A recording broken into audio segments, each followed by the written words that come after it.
ప్రభు మనతో మాట్లాడే మాటలు, ఆయన మాట్లాడే కోణం కొన్నిసార్లు మనకు ఊహించలేము, తలంచలేము. మన ఊహకందని, మనము ఊహించని కోణంలో ప్రభు ఎప్పటికప్పుడు తన మాటలను మన ఎడల నూతన పరుస్తారు. ఈరోజు విశ్రాంతి అనే అంశం మీద మీతో ప్రభు మాట్లాడాలని కోరుకున్నారు. పూర్తిగా మీరు విన్న తర్వాత మీకు అర్థమవుతుంది. ఈ మాటలు మీ వ్యక్తిగత జీవితానికి, మీ కుటుంబ వ్యవస్థకు, మీ ఆత్మీయతకు, ప్రస్తుత రోజుల్లో మీరు నడిపించబడే విధానాలకు ఎంత ఉపయోగపడుతున్నాయో మీకు అర్థమవుతుంది. ప్రతి మాట కొన్ని పర్యాయాలు నేను అనుకునేవాడిని, అది తెలిసిన మాటే కదా అని. ఆ అక్షరములో ఉన్న ఆత్మీయతను కొంచెం మనం, ఆ అక్షరములో ఉన్న అంతరిక్షాన్ని మనం అనుభవిస్తే చాలా బాగుంటుంది. మీ అందరికీ ఎప్పుడు నోళ్ళలో ఉండే యేసయ్య చెప్పిన ఒక మంచి మాట, మత్తయి సువార్త 11వ అధ్యాయములో 28వ వచనం. నేను మీకు విశ్రాంతి కలుగజేతును.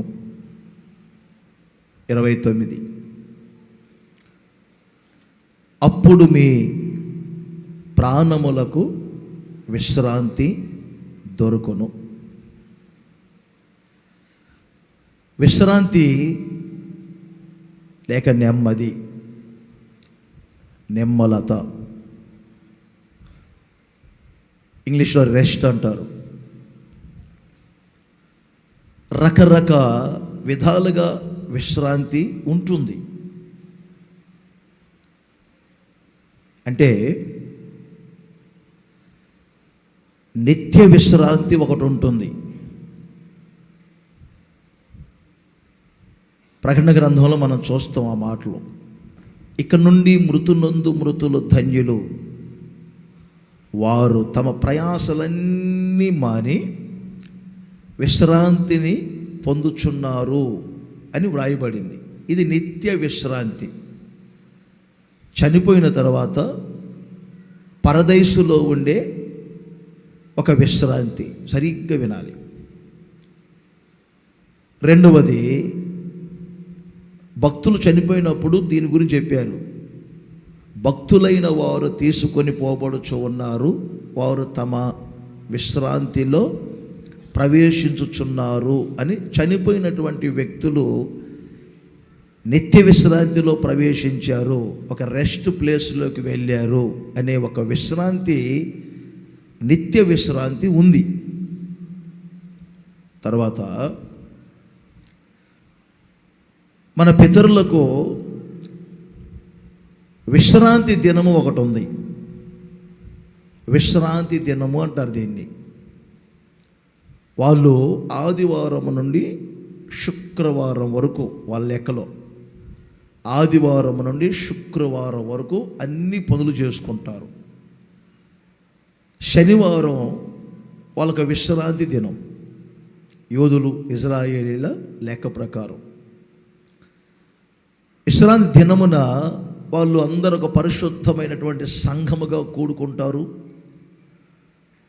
ఆ విశ్రాంతి దినమున ఎవ్వరు కూడా మన్నా కొరకు బయటికి వెళ్ళకూడదు, పొయ్యి వెలిగించకూడదు, కట్టెలు ఏరుకోవటానికి కూడా బయటికి వెళ్ళకూడదు.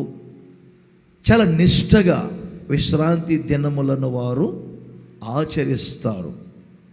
దీన్ని ఏమంటారు? విశ్రాంతి దినము అంటారు. ఆ విశ్రాంతి దినమే ఇప్పుడు మనము దానికి ముంగుర్తుగా ఆదివారపు దినముగా పాటిస్తున్నాం. యేసయ్య చెప్పారనమాట, మీరు దినమును ఆచరించే వారిగా ఉండొద్దు, విశ్రాంతి దినమునకు ప్రభు అయినటువంటి నన్ను మీరు ఆచరించేవారు కనుక మీరు ఆదివారం రోజున ఇలా యేసు ప్రభు ఆదివారం ఉదయమున మృతులను తిరిగి లేచారు కనుక పునరుత్థానపు ఆరాధన అని మనం పెట్టుకొని ఆరాధన చేస్తున్నాం. ఇది ఒక విశ్రాంతి దినం. రెండవది. మూడవది, మనం ఈ లోకములో జీవించే జీవితంలో ఒక విశ్రమ జీవితం చేయాలి. ఒక విశ్రాంతికరమైనటువంటి జీవితం చేయాలి. అందుకే యేసయ్య చెప్పారు, అప్పుడు మీ ప్రాణములకు విశ్రాంతి దొరుకును అని యేసయ్య చెప్పారు. మీ ప్రాణములకు విశ్రాంతి దొరుకును. ఒక రోజు కాదు, 2 రోజులు కాదు. ద్వితీయోపదేశ కాండములో 33వ అధ్యాయము 25వ వచనాన్ని మీరు గమనించినప్పుడు ఇక్కడ వ్రాయబడింది, మీ బ్రతుకు దినములలో నీకు విశ్రాంతి కలుగును. ఎన్ని రోజులు బ్రతికినా అన్ని రోజులు మీరు విశ్రాంతిని పొందాలి, విశ్రాంతికరముగా జీవించాలి. విశ్రమ జీవితం అంటారు దీన్ని, విశ్రమ జీవితం. బైబిల్లో వ్రాయబడిన మాటలు అన్నీ నేను మీకు చెప్పలే. ప్రాణమునకు విశ్రాంతి ఉండాలి.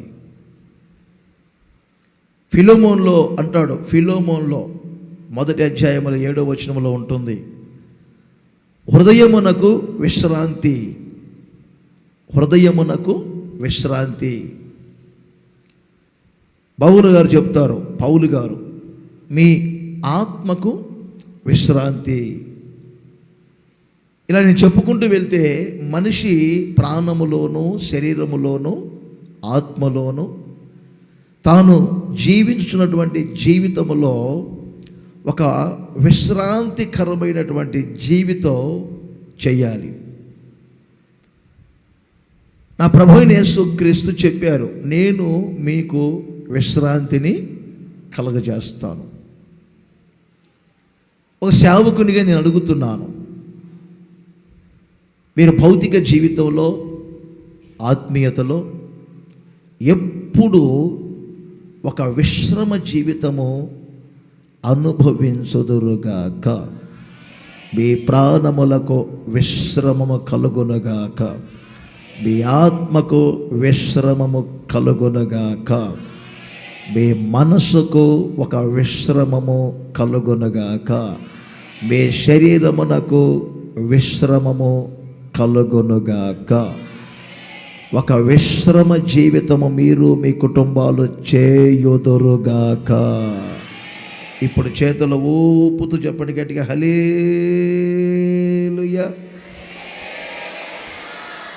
ఇంకొకసారి చెప్పండి గట్టిగాను. 55వ కీర్తనలో 3వ వచనములో ఒకసారి చూడండి. 55 3వ వచనం, చింతాక్రాంతుడనై, అందరూ చదవండి, నేను చింతాక్రాంతుడనై విశ్రాంతి లేక మూలుగుచున్నాను.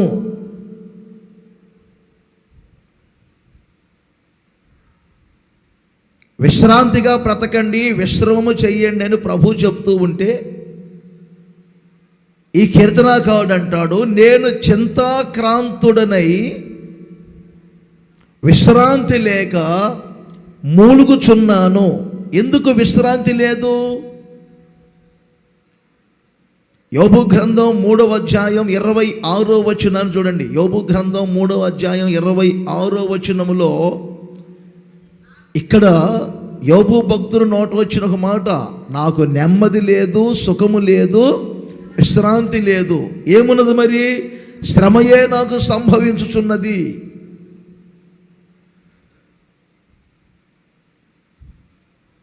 ఎవరు ఈ రోజున మీరు చింతాక్రాంతులై ఉన్నారు? మీ కుటుంబ దాంపత్య జీవితం చింతాక్రాంతులై విశ్రమము లేకుండా మూలుగుచున్నారా? కన్నీరు కారుస్తున్నారా? ఒకప్పుడు విశ్రమముగా జీవించారు. యోబు ఇల్లు కూలిపోయింది, పిల్లలు చనిపోయారు, ఆస్తులు కోల్పోయారు, శరీరములో అనారోగ్యము, తన భార్య కూడా తనను దూషించిన పరిస్థితులు, దూదిలో కూర్చొని ఒంటరిగా ఆ మట్టంతటిని తల మీద పోసుకొని చెప్పే మాట, ఇప్పుడు నాకు శ్రమయే సంభవించుచున్నది, చింతాక్రాంతున్నై నేను బ్రతుకుతున్నాను. నిజముగా ఒక్కసారి నన్ను చూడండి, అందరు నన్ను చూడండి. ఏ చింతలు లేకుండా, ఏ శ్రమలు లేకుండా, మూలుగులు లేకుండా మేము ఒక విశ్రమ జీవితం చేస్తున్నాం. మా మనసులో ఒక విశ్రాంతి ఉంది, నా ప్రాణానికి ఒక విశ్రాంతి ఉంది, నా ఆత్మకు ఒక విశ్రాంతి ఉంది. నా జీవితం అంతా కూడా, మా కుటుంబ వ్యవస్థ అంతా కూడా ఒక విశ్రాంతిగా మేము బ్రతుకుతున్నాము అనేవాళ్ళు మీలో ఎవరు చెప్పగలరో ఒక్కసారి మీ రెండు చేతులు పైకెత్తి ఒకసారి గట్టిగా హల్లెలూయా అని చెప్పగలరా? అది ఇలా ఉంది ఎవరు?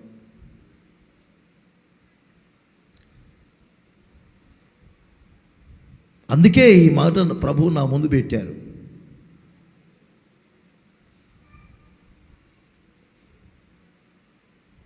విలాప వాక్యములు 5:5లో ఇక్కడేముంది? 5:5 విలాప వాక్యములు.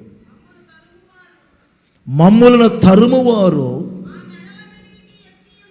మా మెడల మీదికి ఎక్కి ఉన్నారు, మేము అలసట చెంది ఉన్నాము. ఇందాకేమో ఒక భక్తుడు చింతాక్రాంతుడై మూలుగుతున్నారు, ఇప్పుడేమో ఈ భక్తులు చూడండి, మేము అలసట చెంది ఉన్నాము, విశ్రాంతి అనున్నది మాకు లేదు.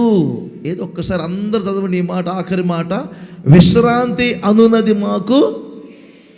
నోరు తెరిస్తే మంచిది, ఒప్పుకుంటే మంచిది కదా, అనండి, తప్పే ఉంది. అందరూ అనండి ఆ మాట. లేదా ప్రస్తుతం లేదా?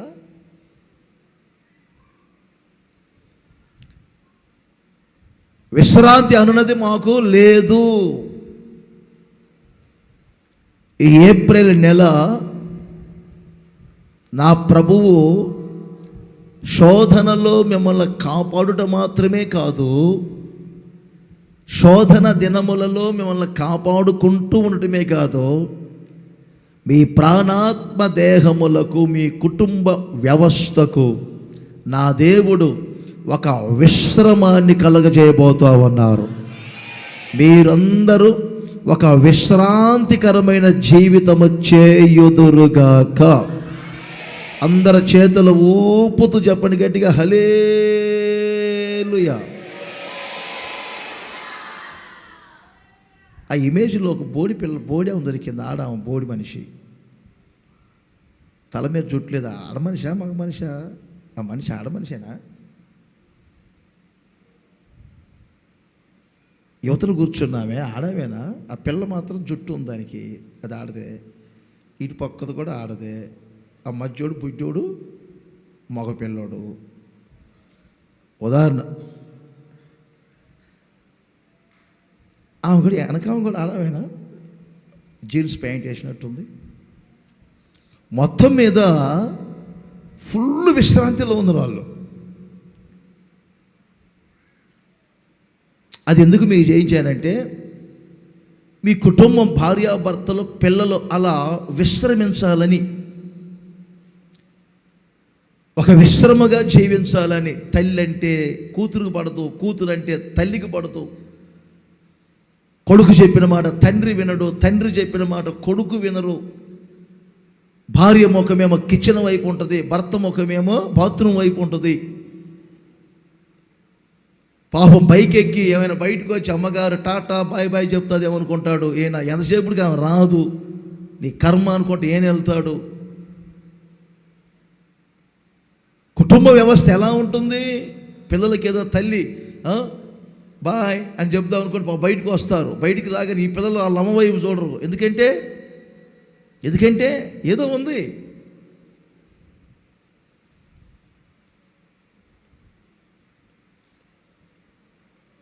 చైనాలో ఒక జూకి వెళ్ళారు కారులో. ఫారిన్లో జూలు ఎలా ఉంటాయంటే మనల్నేమో బంధిస్తారు, వాటినేమో ఫ్రీగా వదులుతారు. మీకు అర్థమవుతుందా? మనం కారులో వెళ్ళాలి, మనల్ని బోన్ ఉంటుంది, ఆ బోన్లో మనం ఉంటాం. అట్లు ఫ్రీగా వదులుతారు జూలో. అవి మన దగ్గరకు వస్తుంటాయి, కారు దగ్గరకు వస్తుంటాయి, మన ప్రక్కనే ఉంటాయి. కానీ మనం బోన్లో ఉన్నాం కాబట్టి మనల్ని ఏం చెయ్యం. అలా ఉంటాయి దేశాల్లో. చైనాలో ఆ జూకు వెళ్ళారు భార్యాభర్తలు. వాదన ఎప్పుడు జరిగిందో వాళ్ళిద్దరికీ మొత్తం మీద వాదన జరిగింది. కారులో వెళ్ళారు, ఫ్యామిలీలు కారులో వెళ్ళొచ్చు, వాళ్ళ కారులో వెళ్ళి చూసుకొని రావచ్చు. డోర్లు తీయకూడదు, ఓపెన్ చేయకూడదు. గ్లాసులు కానీ డోర్స్ కానీ ఓపెన్ చేయకూడదు. ఎక్కడ గొడవ అయిందో పాప ఇద్దరుగా భార్యాభర్తలకి. జూలోకి వెళ్ళారు, ఆ గొడవలు జరుగుతుంది ఇద్దరికి లోపలేదో. ఆ మాంతున ఆ మనిషి ఏమంటే ఆ గొడవలో ఛీ అని డోర్ తీసి బయటకు వచ్చింది. డోర్ తీసుకొని బయటకు వస్తే ఏం జరిగింది ఇప్పుడు మీరు చెప్పండి? ప్రక్కనే ఉన్న సింహాలు, అర్థమైందా, పెట్ట పిల్లని ఎత్తుకొని పోయినట్టుగా ఎత్తుకుపోయింది. నేను ఆ ఇమేజ్ని చూసా, లైవ్లో ఇచ్చారు దాన్ని చాలా సంవత్సరాల కింద, గతంలో ఒకసారి చెప్పాను మీకు. చాలా బాధ అనిపించింది. ఆవేశం ఉండొచ్చు, ఇంత ఆవేశం అవసరమా?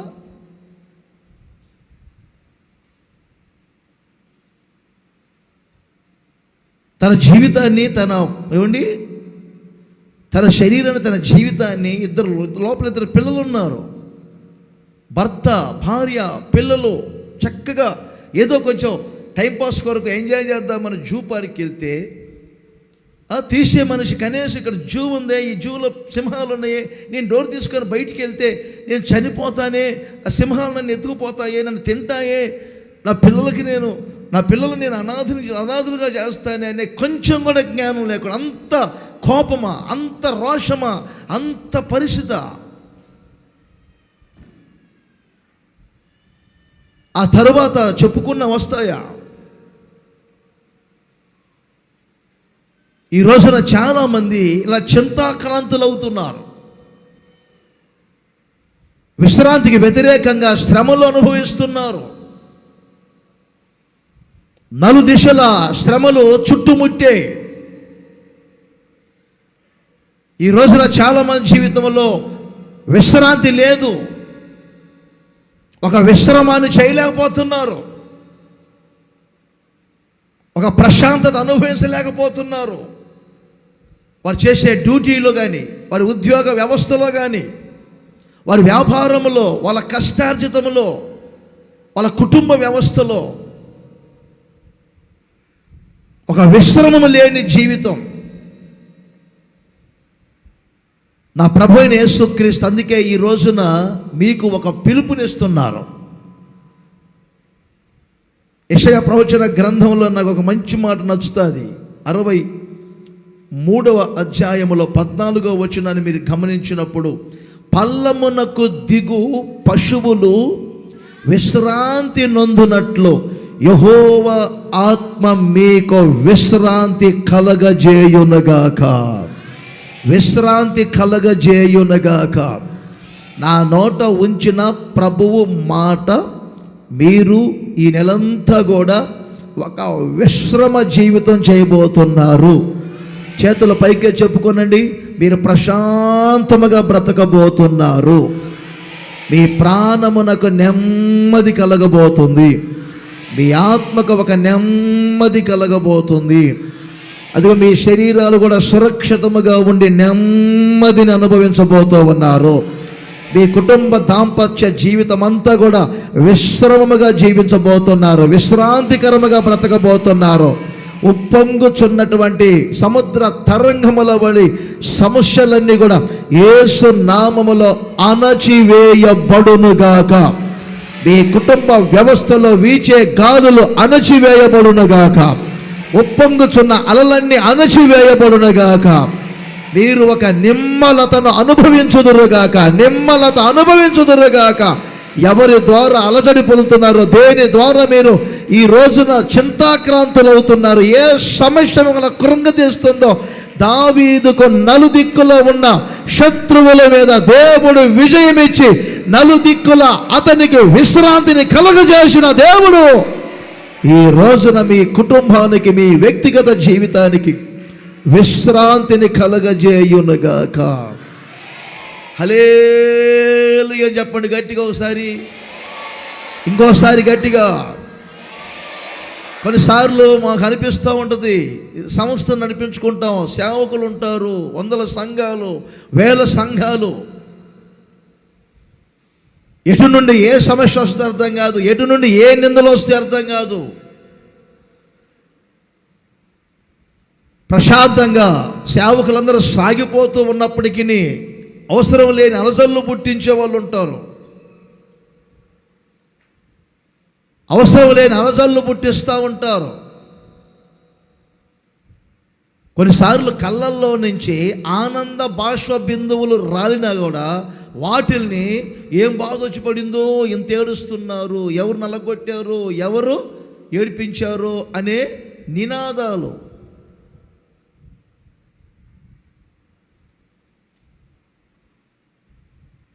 కొన్నిసార్లు మేము కూర్చొని మాట్లాడుకుంటూ ఉంటాం, మేము ప్రశాంతంగా ఉంటున్నాం, బాగుంటున్నాం, హ్యాపీగా సేవ చేసుకుంటున్నాం, సేవకులు ఒకరినొకరు అర్థం చేసుకుంటున్నాం, చిన్న పెద్ద భేదం లేకుండా సమైక్యంగా అందరం కలిసి వెళ్తున్నాం. అవసరం లేకుండా కొందరి ద్వారా అర్థమైందండి, ఈ సంకుచిత హృదయం కలిగిన వాళ్ళు. నేను చెప్పే కదా ఆదివారం 19 అధ్యాయ అపోస్తల కార్యాల్లో పూర్తి అవగాహన లేకుండా ఏదో ఒకటి మాట్లాడతారు అని. అవగాహన లేకుండా కొన్ని కరసాలు మేము కూర్చొని కొనేవాళ్ళం, ప్రశాంతంగా మనం ఉండే రోజు లేదా అనిపిస్తుంది. కొన్నిసార్లు వ్యక్తిగతంగా మాకేముండవు, ప్రశాంతంగా ఉందామని చెప్పి ఎక్కడికో వెళ్ళాం మేమందరం. ఒక ఓడార్లు అవగానే ఒక 6 రోజులు వెళ్ళాం. అర్థమైందా? హాంకాంగో ఎక్కడికి వెళ్ళాం, మీటింగ్లు ఉంటే 2 రోజులు మీటింగ్లు పెట్టుకొని అలా కొంచెం 4 రోజులు రిలాక్స్ అయ్యి వద్దామని చెప్పి వెళ్ళాం. అక్కడికి వెళ్ళిన తర్వాత మాకు ఇక్కడి నుంచి ఫోన్లు, ఏ మధ్యరాత్రి ఏం ఫోన్ వస్తుందో మాకు అర్థం కాదు, వేరుగా చెప్పట్లేదు. కొన్నిసార్లు ఎలా ఉంటాయంటే ఇలా చుట్టుముట్టినట్టుగా ఉంటాయి. ఒకటి మాత్రం వాస్తవం, ఎన్ని వచ్చినా అర్థమైందా, బోడుగుండి మీద పోసిన నీళ్ళు దొర్లిపోయినట్లుగా మన మనస్సు, మన ప్రాణము, మన శరీరము ఎప్పుడు ప్రశాంతతను అనుభవించాలి. ఇప్పుడు చెప్పండి, చేతులు పైకెత్తి గట్టిగా హల్లెలూయా చెప్పండి. ఇంకొకసారి చెప్పండి గట్టిగా. ఒక ఆమె ఇంటికి వెళ్తే అదే చెప్పారు నాకు.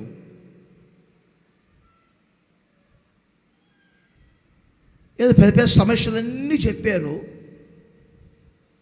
అన్ని సమస్యల్లో మీరు ఎలా బ్రతుకుతున్నారు, అసలు ఎలా తింటున్నారు, ఎలా నీళ్ళు త్రాగుతున్నారు, ఇన్ని శ్రమలు చెప్పారు మీరు. అయిపోయి మీరు చెప్తున్నప్పుడే నాకు ఒక లాగైపోయింది, మీరు చెప్తున్నప్పుడే అసలు నాకే ఆందోళన అయిపోయింది. ఇన్ని సమస్యల్లో, ఇన్ని శ్రమలలో మీరు ఎలా బ్రతుకుతున్నారమ్మా? ఏమైనా తిండి మానేరా అన్నాను. అమ్మో తిండి మానితే ఎలా ఉన్నాయా అన్నది. తిండి మానలేదు, దాని గురించి ఏడవలేదు, దాని గురించి ఆందోళన చెందలేదు. చివరిగా సహోదరు చెప్పిన మాట ఇది, ఏమని? బోడుగుండి మీద ఎన్ని నీళ్లు పోసినా ఉంటాయా, దొర్లిపోతాయి. ప్రతిదానికి చింతాక్రాంతులు అయితే ఏమైంది? మీకు బీపీలు పెరుగుతాయి, మీకు షుగర్లు పెరుగుతాయి, మీకు ఆస్తమాలు పెరుగుతాయి. పిల్లల గురించి మీరు చింతాక్రాంతులు అయ్యారనుకోండి, అది బాగానే ఉంటుంది, పల్లెలు తింటుంది, శుభ్రంగా కేఎఫ్సీ లాగేస్తుంటుంది, అటు వెళ్తుంది, అది తింటుంది, ఇది తింటుంది, కలవర పరిస్థితి మిమ్మల్ని. ఆడు బాగానే ఉంటాడు, చే అనుకుంటే ఇంట్లో నుంచి బయటికి వెళ్ళిపోతాడు. ఆడు వెళ్ళినాడు ఊరుకుంటాడా? డిమార్ట్కి అంటాడు, మోర్ మార్కెట్కి అంటాడు, లేకపోతే రవిప్రియాలకు వెళ్తాడు, శుభ్రంగా ఫ్రెండ్స్తో కాస్త ఎంజాయ్ చేస్తున్నాడు. దాని గురించి చింతాక్రాంతులై నలిగిపోయేది ఎవరు? ఎవరా అంట? కోపం వచ్చింది, ఒక్కోసారి ఏదో విసిగిస్తారు, అన్నం క్యారేజీ కారులో పెడుతున్నా కానీ వద్దులే అని చెప్పి వెళ్తాను. ఎండేది ఎవరు ఇప్పుడు? ఎండేది ఎవరు అంట. అలాగే ఒకసారి కోప్పడి పెట్టించుకోలేదు క్యారేజీ. 6 గంటల ప్రయాణం చేశాను, ఒక్క డాబా దొరికిద్దేమో, ఒక్క పులక కొనుక్కొని తిందామని. ఒక్క పులక, నిజం, ఒక్క అరటిపండు కొనుక్కుందాం అనుకున్నాను. నిజంగా చెప్తున్నా, 6 గంటల ప్రయాణంలో ఒక్క అరటిపండు దొరకలేదు, ఒక్క పులక దొరకలేదు. అప్పుడు ప్రభు నాకు చెప్పారు, సరిపోయిందా అని. సరిపోయిందా? పెట్టేదాన్ని పెట్టించుకోకుండా వాళ్ళేదో కోప్పడితే, వీళ్ళేదో విసిగిస్తే, వీరెవరో సహకరించకపోతే నీ కడుపు ఎందుకు కాల్చుకోవాలి? యేసన్న గారు ఆరోగ్యాన్ని పాడు చేసుకున్నది ఇందుకే. చివరి రోజుల్లో ఇదే మాట చెప్పారు నాకు. ఇదే మాట చెప్పారు, రాజు ఎన్నిసార్లు వాళ్ళు ఇసుకించి వీళ్ళు ఇసుకించారని అన్నం తినకుండా వెళ్ళిపోయిన రోజులు గుర్తున్నాయా అన్నారు. అవునన్నయ్య, నంద్యాలలో ఉన్నప్పుడు కూడా చాలాసార్లు మీరు చేశారన్నయ్య, నాకు తెలుసు అన్నాను. నేను చేసి ఇలా ఆరోగ్యం పాడు చేసుకున్నాను కాబట్టి నువ్వు చేయబోకని చెప్పారు. నిజంగా చెప్తున్నా, చింతించడం వల్ల ఫలితం లేదు, దాని గురించి తీవ్రంగా ఆలోచన చేయడం వల్ల ఫలితం లేదు. అసలు ఈరోజు ప్రభు చెప్తున్న మాట ఏంటంటే, మీకు అసలు చింతలే లేకుండా, మీకు శ్రమలే లేకుండా నా ప్రభు మీకు ఒక విశ్రమ జీవితాన్ని ఇవ్వబోతున్నారు. చప్పట్లు కొట్టి అందరూ సంతోషించండి. ఒక విశ్రాంతికరమైన జీవితం చేయబోతున్నారు. గట్టిగా గట్టిగా ఇంకొకసారి ఒక అద్భుత కార్యం ప్రభు చేయబోతున్నారు.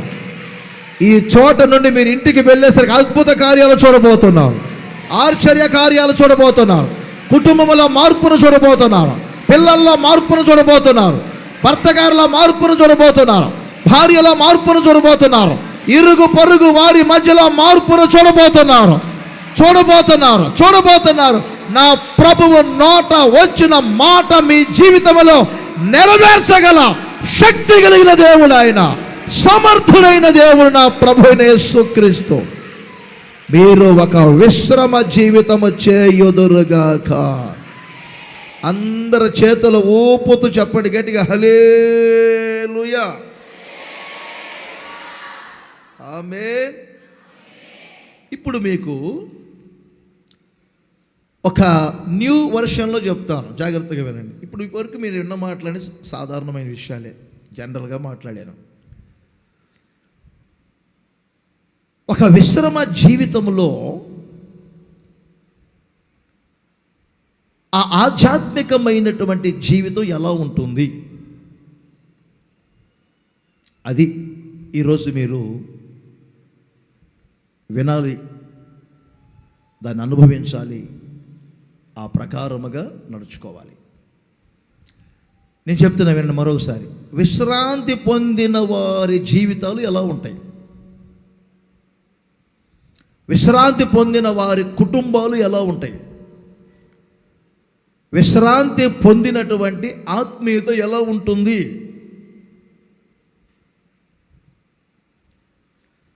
ఏదైనా ఒకటి మనము తిన్న తర్వాత రుచి అర్థమవుతుంది. తినకుండా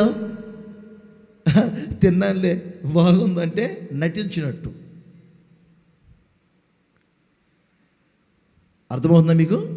ఒక విశ్రాంతి జీవితంలో మనం అనుభవించే ఎలా ఉంటాయి, మన ఆత్మీయత ఎలా ఉంటుంది. నేను ఒక విశ్రాంతిని పొందుతున్నాను, విశ్రమంగా ఉన్నానని నా ఫేస్ రీడింగ్ చెప్తుంది మీకు. నా హృదయంలో నుండి వచ్చే మాటలు మీకు చెప్తాయి. అన్ని రోజు ప్రశాంతంగా ఉన్నారు, విశ్రామంగా ఉన్నారు, నిబ్బరంగా ఉన్నారు, అమ్మో ఎంత ధైర్యంగా ఉన్నారు. నా ఫేస్ రీడింగ్ చెప్తాయి, నా మాటలు చెప్తాయి, నా చేష్టలు చెప్తాయి. నా మనసులో కొంచెం కలత ఉంటే అది కూడా నా నోరు బయట పడేస్తుంటుంది. ఆ కలతను, ఆ వెలితిని నా నోరు తెలియజేస్తుంటుంది. నా బాడీ ఫీలింగ్స్ కూడా అర్థమైపోతుంటాయి, నా చూపులు కూడా మీకు అర్థమైపోతుంటాయి, నా కళ్ళల్లో ఒక కలయిక మీకు అర్థమైపోతుంటుంది, నా వే ఆఫ్ టాకింగ్ అర్థమవుతుంటుంది. అర్థమైందా? నా శరీరం యొక్క కదలికలు మీకు అర్థమైపోతుంటాయి. ఇప్పుడు చెప్పండి, నేను విశ్రమంగా ఉన్నట్టు అనిపిస్తుందా?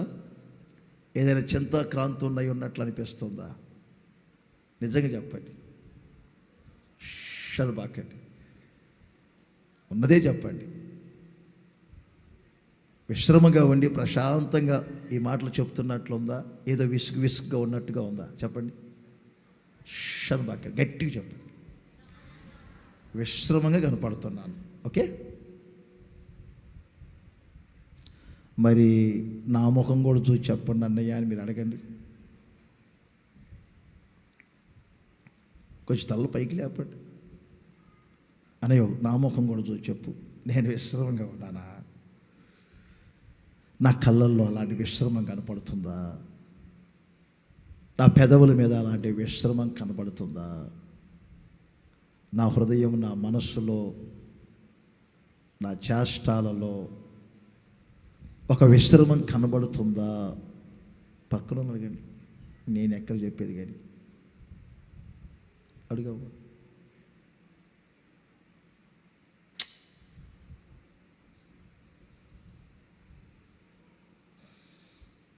నిర్గమకాండం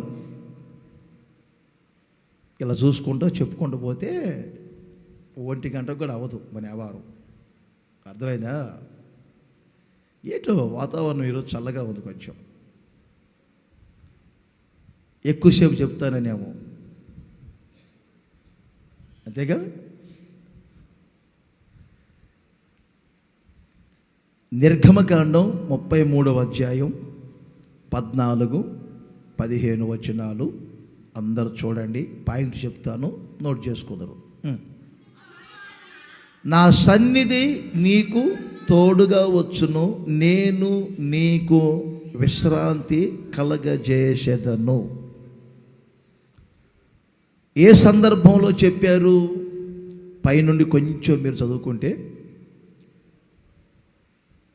ఇశ్రాయేలీయుల యాత్ర ఆగిపోయింది, ఒక అనర్థానికి గురయ్యారు, ఒక అంతరాయం కలిగింది. ఏమిటి అంతరాయం అంటే మీకు తెలుసు.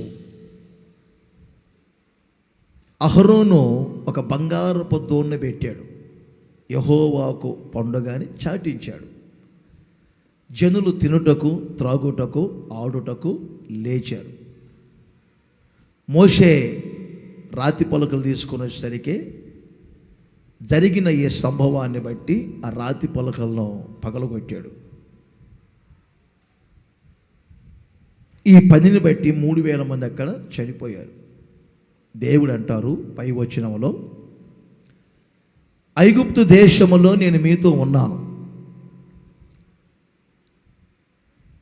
10 అద్భుతాలు చేశాను, గొర్రెపిల్ల రక్తము చేత మిమ్మల్ని విమోచించాను, భయంకరమైనటువంటి కఠిన బానిసత్వములో నుండి మిమ్మల్ని బయటికి తీసుకొచ్చాను, ఎర్ర సముద్రాన్ని కూడా ఆరిన నేలగా చేశాను, మీకు ముందుగా నేను మేఘస్తంభముగా ఉన్నాను, వెనక మేఘస్తంభముగా ఉన్నాను, ముందు ఎదురొచ్చిన సముద్రాన్ని కూడా ఆరిన నేలగా చేశాను, వెనక సైన్యము కూడా మిమ్మల్ని తాకకుండా ఆ జలములలో ముంచి వేశాను, ఆకలైనప్పుడు మన్నాగా నేను మీకున్నాను, దాహం వేసినప్పుడు బండలోని నీళ్లు వలె నేను మీకు ఉన్నాను. చూడండి, మీ వస్త్రములు పాతగిలిపోయినాయా? లేదు. మీ చెప్పుల వారైనా తెగిపోయిందా? లేదు. ఇన్ని రోజులు మీరు ప్రయాణం చేసుకుంటూ వస్తున్నారు, ఏ రోజైనా మీకు అనారోగ్యం కలిగిందా? లేదు. ఎండ తగిలిందా? లేదు. కారణం ఏంటంటే మీ యాత్రలో, మీ ప్రయాణంలో నేనున్నాను గనుక. ఇప్పుడు మీరు చేసినటువంటి పనిని బట్టి నేను మీతో కూడా రాను, మీరే వెళ్ళండి, నేను రాను. ఇక వాళ్ళ ముఖాలు ఎలా ఉంటాయి ఆలోచన చేయండి. నేనేదో నలుగురు పని చేస్తుంటే ఇక్కడ ఇలా రండి అన్నాను. వాళ్ళు రాలేదు, ఇటు వెళ్ళారు. వాళ్ళకి అర్థం కాలేదు. తర్వాత మరలా పిలిచారు, ఇటు వచ్చారు. నేను చెబితే మీరు రాలేదా అని నేను అలా తిన్నగా, సర్లే నేను పిలవలే, వెళ్ళి పని చేసుకోపోండి అన్నాను. వెళ్ళలేదు. పని చేసుకోపోండి అన్న, వెళ్ళలేదు. మీరు వెళ్తారా లేదా నన్ను వెళ్ళమంటారా అని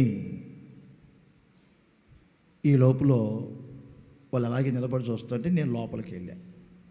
అరగంట సేపు సీసీ కెమెరాలో చూస్తున్నా.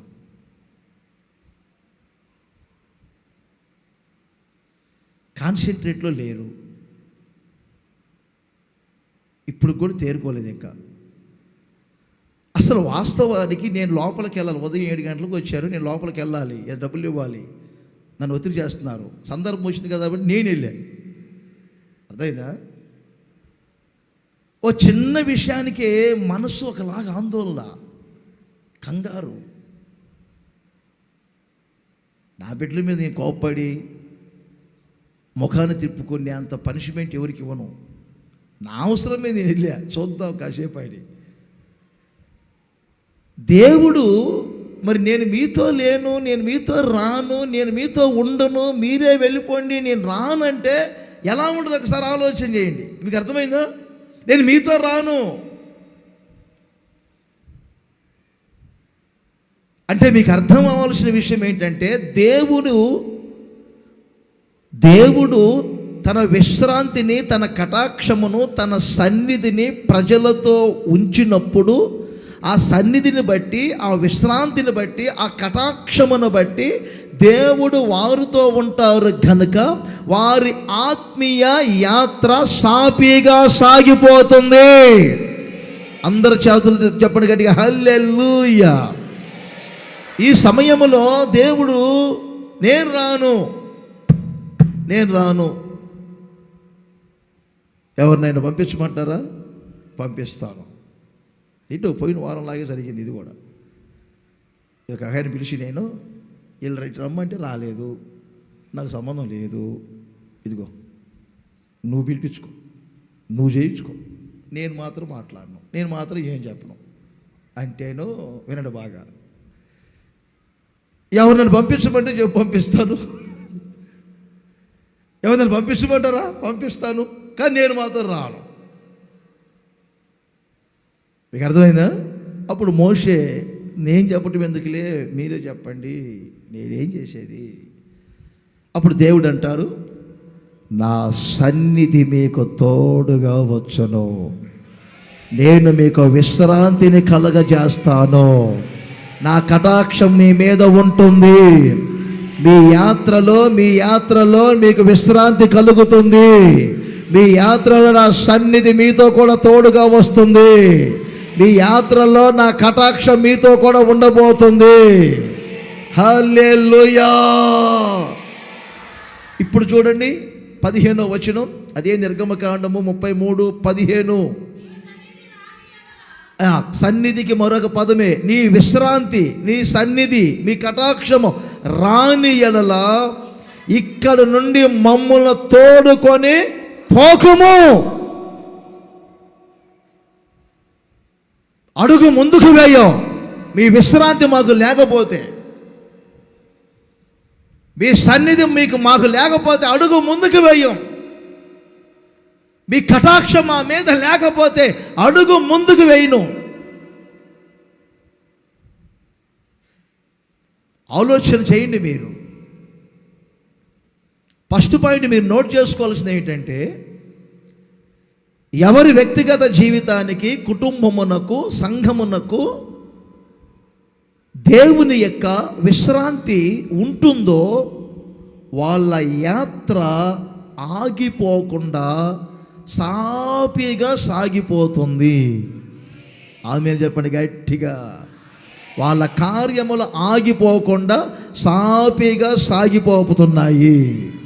దేవునికి స్తోత్రం. మీ కార్యములు ఆగిపోతున్నాయా? మీ ఆలోచనలు ఆగిపోతున్నాయా? అది సఫలితం కావటం లేదా? అనుకున్న గమ్యానికి చేరలేకపోతున్నారా? అనుకున్న లక్ష్యాన్ని సాధించలేకపోతున్నారా? మధ్యలో ఆగిపోయింది అనుకున్నారా? భౌతిక జీవితంలో కొన్ని ఆగిపోయినాయి. ఎంతో చదవాలనుకున్నాను, మధ్యలో ఆగిపోయింది చదువు. ఏదో ఉద్యోగం సంపాదించుకోవాలనుకున్నాను, ఉద్యోగం ఆగిపోయింది. రావాల్సిన ప్రమోషన్లు ఆగిపోయినాయి. పిల్లల వివాహం చేయాలనుకున్నాను, ఆగిపోయినాయి. స్థలం కొనాలనుకున్నాను, ఆగిపోతుంది. ఇల్లు కట్టాలనుకున్నాను, ఆగిపోతుంది. సన్నిధికి రావాలని ఆశ ఉంది, ఆగిపోతుంది. భౌతిక జీవితములో మీ కార్యములు సాఫీగా సాగిపోకుండా, అవి సఫలితం కాకుండా ఆగిపోతున్నాయా? ముఖ్యంగా మీ ఆత్మీయ యాత్ర కొన్ని అంతరాయాలు కలిగి ఆగిపోతుందా? ఇశ్రాయేళ్ల యాత్ర అలాగే ఆగిపోయింది. మిరియాము చనిపోయినప్పుడు కొంతకాలం ఆగిపోయింది. అహరోను చనిపోయినప్పుడు ఇంకొంతకాలం ఆగిపోయింది. అర్థమైందా? వాళ్ళు సనిగినప్పుడు ఇంకొంతకాలం ఆగిపోయింది. భూమి నోరు తెరిచి ఏమండి ప్రాణముతో పాతాళానికి వెళ్ళిపోయినప్పుడు, అగ్ని వచ్చి దిగి వాళ్ళని హతమార్చినప్పుడు ఆగిపోయింది ప్రయాణాలు. ఎర్ర సముద్రం దగ్గర ఆగిపోయింది. ఎన్నో అంతరాయాలు. భౌతిక జీవితంలో జరగబోయే కార్యములు ఆగిపోతున్నాయా? ఆత్మీయ ప్రయాణము ఆగిపోతుందా? దీనికి కారణం ఏమిటంటే ఒక విశ్రాంతికరమైన జీవితం లేక. పక్కన సంఖ్యాకాండం ఉంటుంది చూడండి.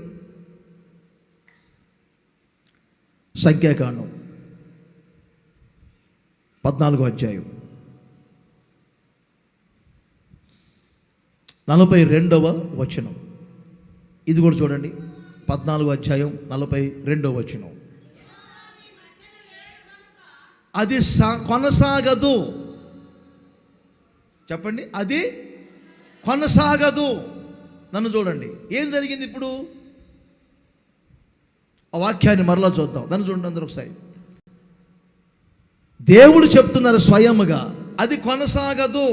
విన్నారా? చూస్తున్నారా? అసలు ఏం జరిగింది చెప్పనా ఒక మాట? పాలు తేనెలు ప్రవహించు దేశమును వేగు చూసి రమ్మని పంపారు. వెళ్ళేటప్పుడు ప్రశాంతంగానే వెళ్ళారు. వచ్చేటప్పుడు కలవరంతో వచ్చారు. బాగా వినండి. వెళ్ళేటప్పుడు విశ్రమం ఉంది, వచ్చేటప్పుడు కలవరంతో వచ్చారు. ఏమిటా కలవరం? అక్కడ మేము చూసిన మనుషులు మనకంటే బలవంతులు. ఈ 13, 14 అధ్యాయాలు అందుకే వ్రాయబడింది. నన్ను చూడండి. బలవంతులు మనకంటే, శక్తి కలిగిన వాళ్ళు, రాక్షసులు, బలాఢ్యులు. వాళ్ళ దృష్టికి మమ్మల్ని మేము పోల్చుకుంటే మిడతల్లాగా ఉన్నాము. వాళ్ళ దృష్టికి కూడా అలాగే ఉన్నాము. ఆ పాలు తేనెలు ప్రవహించే దేశంలో మనం ప్రవేశించలేము. అర్థమైందా? మనం వెళ్ళలేము, మనకు సాధ్యం కాదు. సబ్జెక్ట్ సరిగ్గా వినాలి మీరు. జనులు 10 మంది చెప్పిన వార్తను బట్టి లక్షల కొలది ప్రజల కలవరం చెందారు. నెమ్మది లేదు, నిమ్మలం లేదు.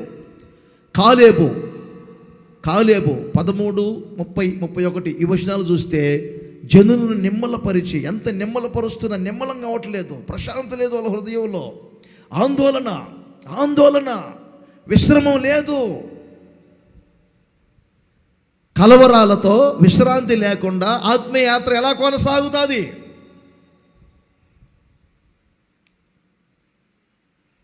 మరోసారి చెప్తున్నా మీకే.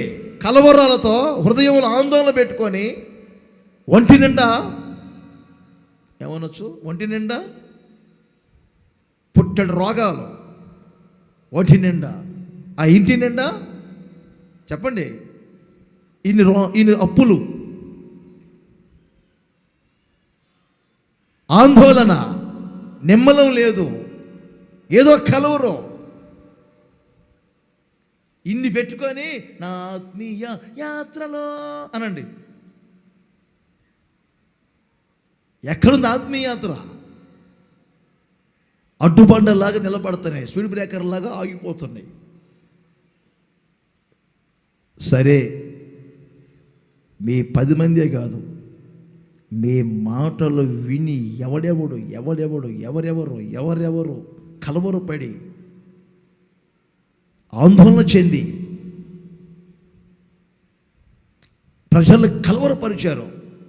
మీలో ఏ ఒక్కరు కూడా ఆ పాలు తేనెలు ప్రవహించు దేశానికి వెళ్ళరు.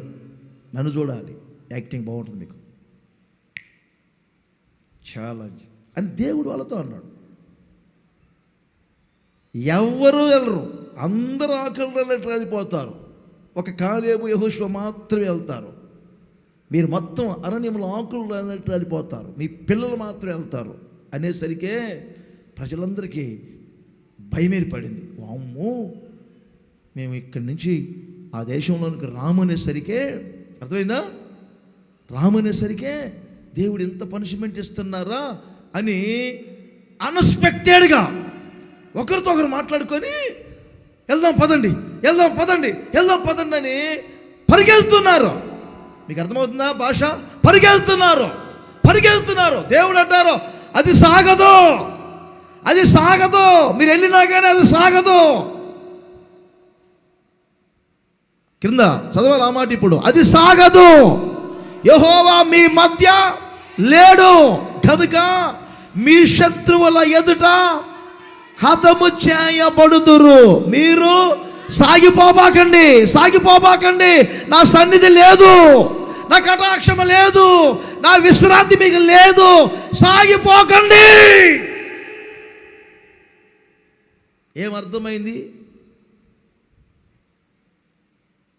నా సన్నిధి లేకుండా, నా విశ్రాంతి లేకుండా, నా కటాక్షము లేకుండా, నేను మీతో లేకుండా మీరు ఎందుకు సాగిపోతున్నారు? అది సాగదు, సాగిపోకుడి, నేను మీ మధ్య లేను. కొంచెం తర్జుమా చేసుకోనండి, ఈ మాట తర్జుమా చేసుకోనండి. దేవుని విశ్రాంతి మనతో ఉన్నప్పుడు, అర్థమైందా, ఆయన మనతో ఉంటారు, మనం అప్పుడు సాపిగా సాగిపోగలము. అందరి చేతులు ఊపుతూ చెప్పండి గట్టిగా హల్లెలూయా. ఇంకొకసారి చెప్పండి గట్టిగా హల్లెలూయా. చేతులు ఊపుతూ చెప్పాలి గట్టిగా హల్లెలూయా, హల్లెలూయా, హల్లెలూయా. ఇప్పుడు సాపీగా సాగిపోవట్లేదండి భౌతిక జీవితంలో, కొన్ని కార్యాలు సఫలం కావట్లేదంటే దేవుని విశ్రాంతి ఉన్నదా? దేవుడు మీతో ఉన్నారా? దేవుని సన్నిధి ఉందా? ఆయన కరుణా కటాక్షాలు ఉన్నాయా? గమనించవచ్చు కదా. దైవ చిత్తము, దైవ ఆలోచన లేకుండా ఆవేశముతో కొనిన స్థలాలు కూడా మీకు ఆశీర్వాదకరంగా ఉండవు. ఆవేశముతో కట్టిన ఇల్లు కూడా మీకు ఆశీర్వాదముగా ఉండవు.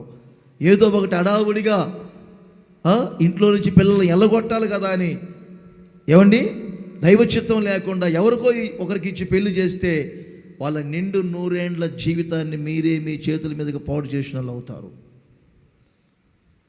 అది సాగదు. దేవుని విశ్రమం ఉన్నదో లేదో ఆలోచన చేయండి. నేను చెప్పేది ఒకే మాట, ఫస్ట్ పాయింట్ అదేంటంటే, విశ్రమ జీవితంలో మీ ఆత్మీయ యాత్ర సాపిగా సాగిపోతుంది. అందరు చేతులు ఊపుతూ చెప్పండి గట్టిగా హల్లెలూయా. సాపిగా మీరు సాగిపోవాలి.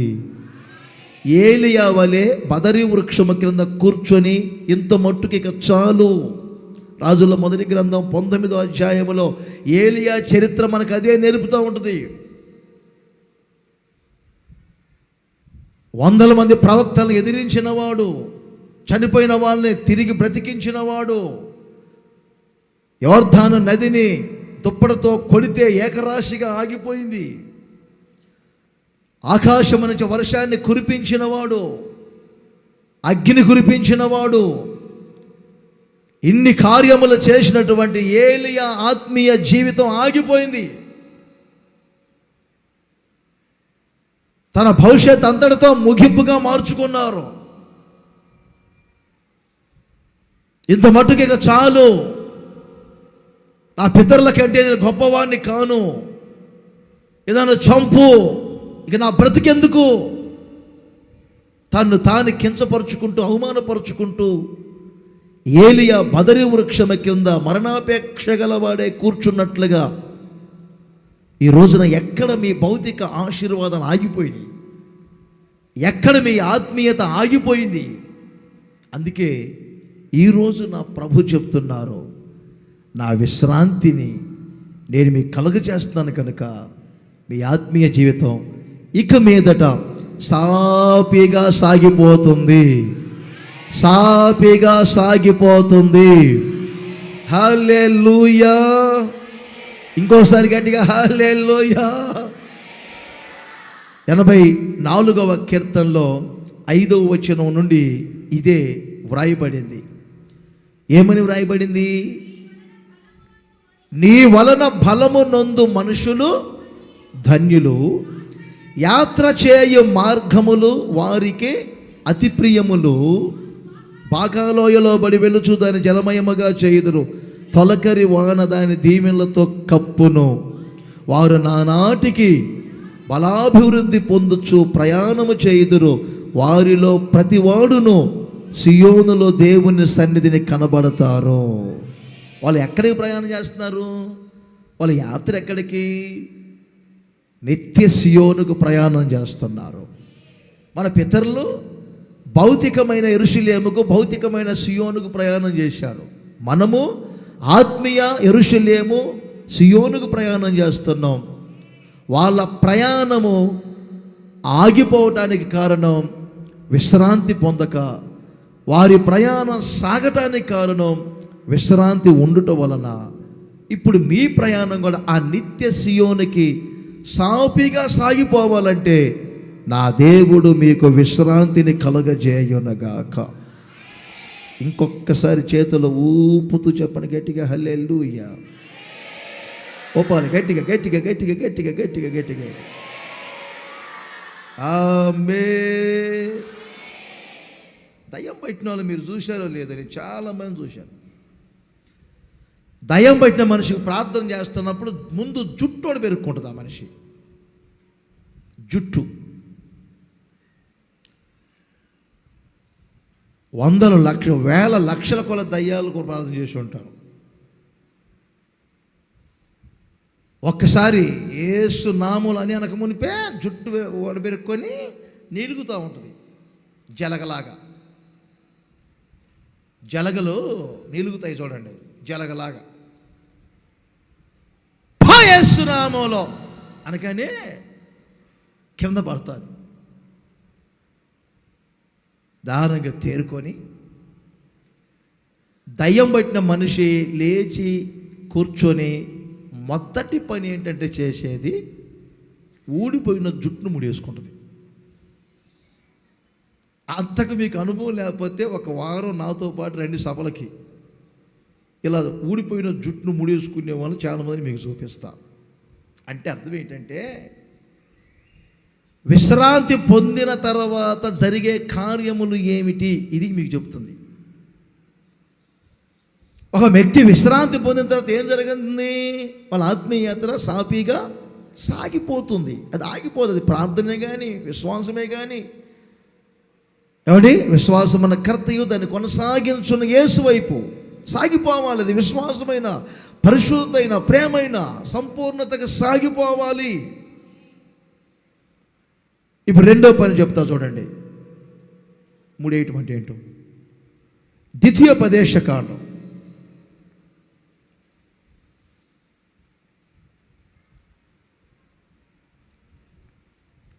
25వ అధ్యాయం 19వ వచనం చూడండి. 19వ వచనం, ద్వితీయోపదేశకాండము 25వ అధ్యాయము 19వ వచనం. నేను చదివించే ప్రతి చోట విశ్రాంతి తరువాత జరిగే కార్యాలు ఏమిటి? ఓకే,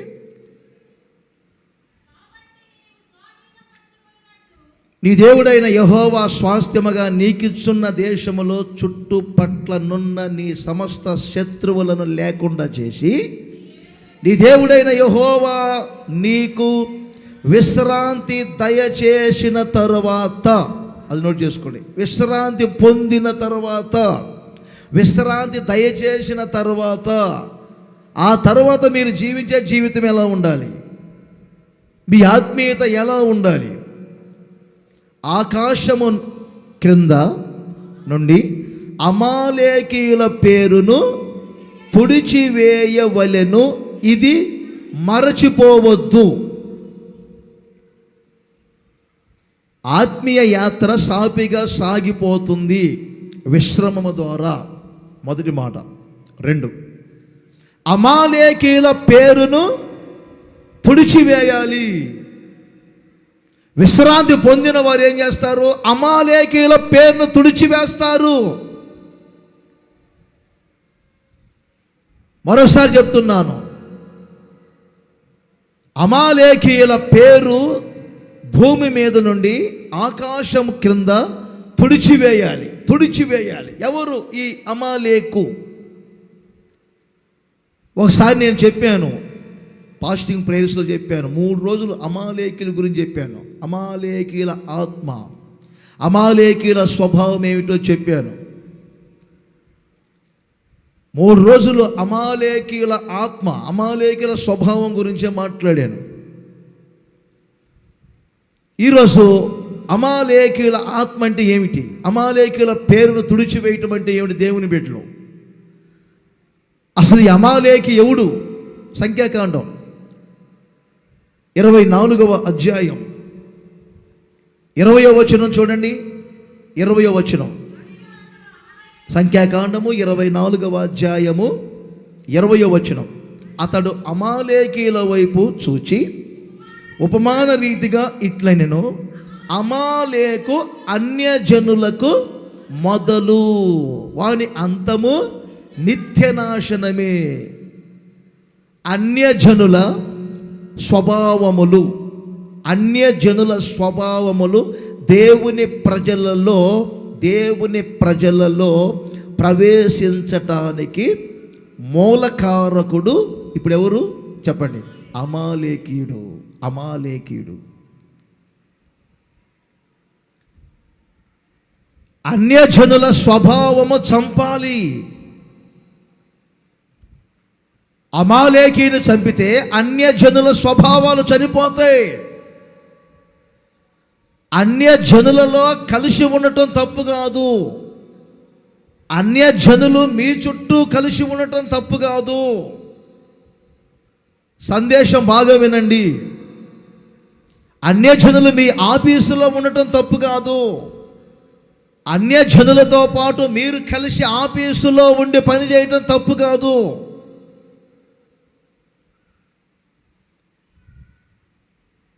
మీరు అన్యజనులు మేము క్రైస్తవులమని విభేదాలు పెట్టుకోకూడదు.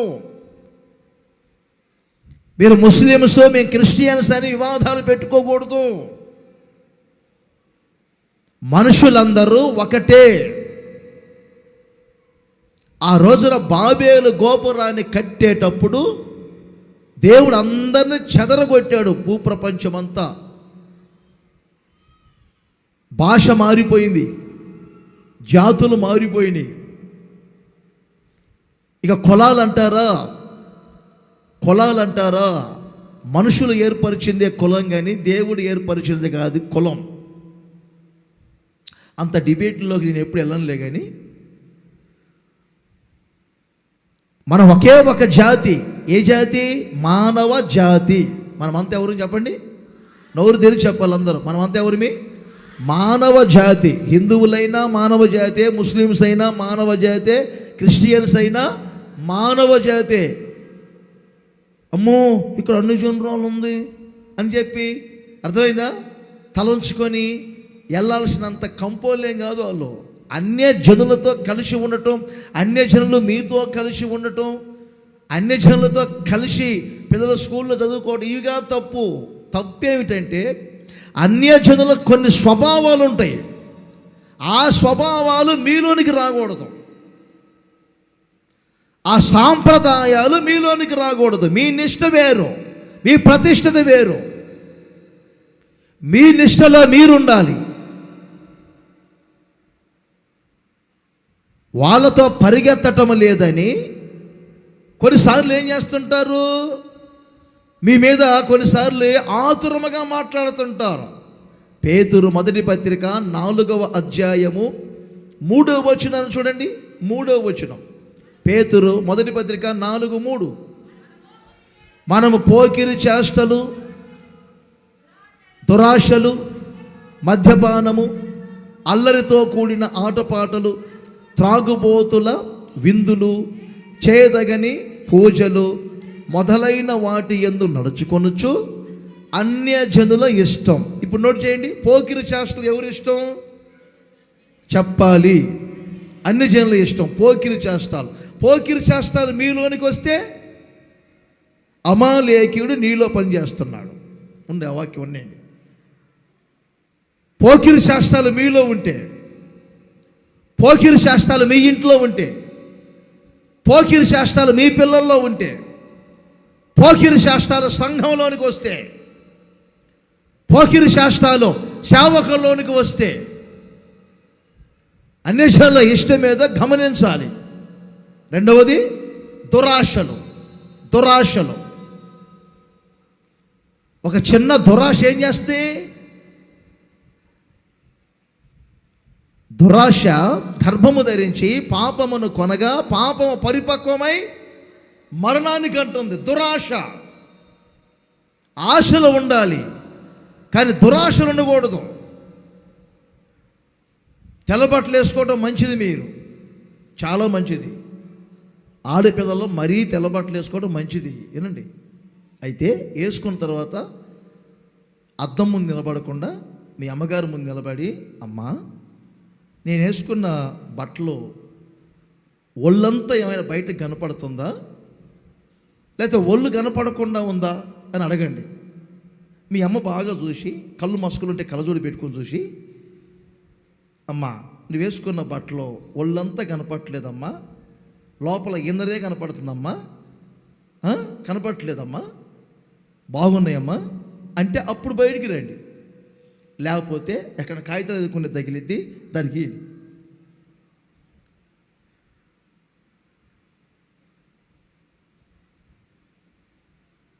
వేసుకునే బట్టల్లో కూడా దురాశలు ఉంటాయి. మగపిల్లలు అంటే ఇక మనం ఏం చెప్పలేము. ఎన్నిసార్లు చెప్పినా కానీ పిల్లి గడ్డం పెంచుతూనే ఉంటున్నాడు. ఎన్నిసార్లు చెప్పినా మన ఎన్నర కుర్రోళ్ళు కొంతమంది, ఇక మండోళ్ళు వదిలేసా నేను. కొంతమంది ఎన్నరలు ఎందుకు అనవసరంగా పెంట మీద రాయేసామనుకో, ఆ పెంట మన మీద పడుతుంది. పోనీ ఆ పెంట అలాగే పోనీ అనుకుంటా కొంతమందిని. విశ్వాసుల సంగతి కాదు, మాతో తిరిగే వాళ్ళ సంగతి.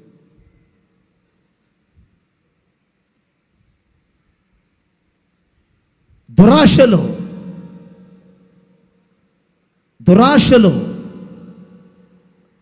తర్వాత చెప్పండి, ఇంకోసారి చెప్పండి, అందరూ నోరు తెరిచి చెప్పండి. ఏ పానం ఇది?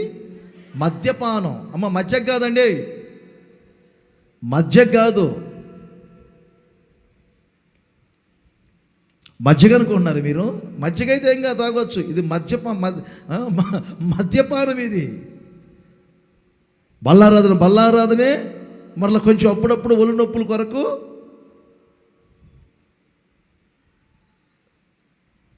జాగ్రత్త పడండి. దేవుని వాక్యం సూటిగా దర్శిస్తుంది. అమాలేకీయుడు అంతము నిత్య నాశనం అంటుంది. ఆ తర్వాత చేతులు కాలితే ఆకులు పట్టుకున్న చేతులు కాలిన ఫలితం లేదు. అమాలేకీయుని అంతమేమిటి? నిత్య నాశనం.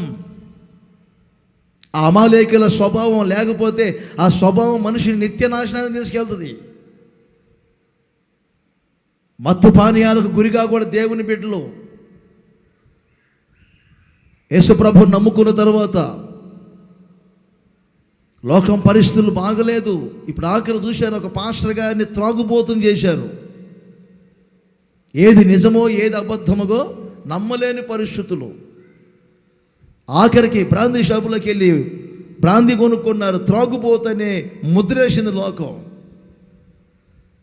ఆయన వీడియోస్ కానీ ఆయన క్లిప్స్ కానీ ఆయన మాట్లాడే మాటలు చూస్తే చాలా దైవ వైరాగ్యంగా మాట్లాడిన మాటలు ఉంటాయి. మంచి దైవజనుడు, ప్రపంచానికే సవాలు విసిరిన దైవజనుడు, చాలా జ్ఞాని. డిబేట్లలో ఎవరిని కూడా నోరు తెరవనీయకుండా దేనికైనా కానీ సమాధానం చెప్పగలిగిన సామర్థ్యము కలిగిన వారు. ఈ మధ్య నేను 2-3 వీడియోస్ చూశాను. పెద్ద పరిచయం లేదు నాకు, అందుకే నేనేం పెద్దగా మాట్లాడలేదు. కానీ ఆయన మాటలు చూస్తే చాలా వైరాగ్యంగా ఉన్నాయి. చివరికి ఇప్పుడు సమాజం చూసారా, త్రాగుబోతులు చేసేది. వాళ్ళ పరిస్థితులు అలా ఉంటే ఇక నిజ జీవితంలో ప్రవేశించిన వాళ్ళ పరిస్థితి ఏమిటి? అల్లరితో కూడిన ఆటపాటలు, దురాశలు, మద్యపానము, తర్వాత అల్లరితో కూడిన ఆటపాటలు, పోకిరి చేష్టలు, త్రాగుబోతుల విందులు, చేయదగని అవసరం లేని పూజలు, ఇవన్నీ కూడా అన్యజనుల ఇష్టం నెరవేర్చుచుండుటకు యేసు ప్రభు నమ్ముకొనక మునుపు గతించిన కాలమే ఇక చాలును. దేవునికి స్తోత్రం చెప్పండి అందరు గట్టిగా హల్లెలూయా. ఇంకోసారి చేతులు ఊపుతూ చెప్పండి గట్టిగా హల్లెలూయా. పక్కనే తెస్సలోనిక పత్రిక ఉంటుంది చూడండి. తెస్సలోనిక మొదటి పత్రిక 4వ అధ్యాయము 3వ వచనం చూడండి. తెస్సలోనిక మొదటి పత్రిక 4:3 మీరు పరిశుద్ధులు అగుటకే అనగా మీరు జారత్వమునకు దూరముగా ఉండుటయే దేవుని చిత్తము. మీలో ప్రతివారు దేవుని ఎరగని అన్యజనుల వలె. ఇప్పుడు అన్యజనులకి ఏముంటుంది? కామాభిలాషలు ఉంటాయి, మోహాభిలాషలు ఉంటాయి. ఆ కామాభిలాషల్లో దేవుని బిడ్డలు పడకూడదు. ఇది అమాలేకీయుల స్వభావం. మోహాభిలాషలు ఉంటాయి, కామం కామం కామం, కళ్ళు మొత్తం కామంతో నిండిన వాళ్ళు ఉంటారు. లోక పరిస్థితులు బాగలేదు.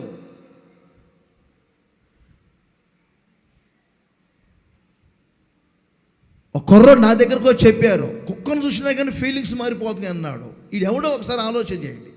చెప్పటానికే చెత్త మాటలు అవి. ఈ సినిమాలు చూస్తున్నారు, అర్థమైందా? ఫీలింగ్స్ అంతా మార్చుకుంటున్నారు. వాళ్ళు పాడే పాటలు కూడా అలాగే ఉన్నాయి. పిచ్చి పిచ్చి చేష్టాలని అన్ని జనులు అయ్యి కామాభిలాషల్లో పడిపోయేది, మోహాభిలాషల్లో పడిపోయేది, వస్త్రధారణ ద్వారా, ఆభరణాల చేత, స్వభావాల చేత మిమ్మల్ని మీరు అపవిత్రపరుచుకోవద్దు.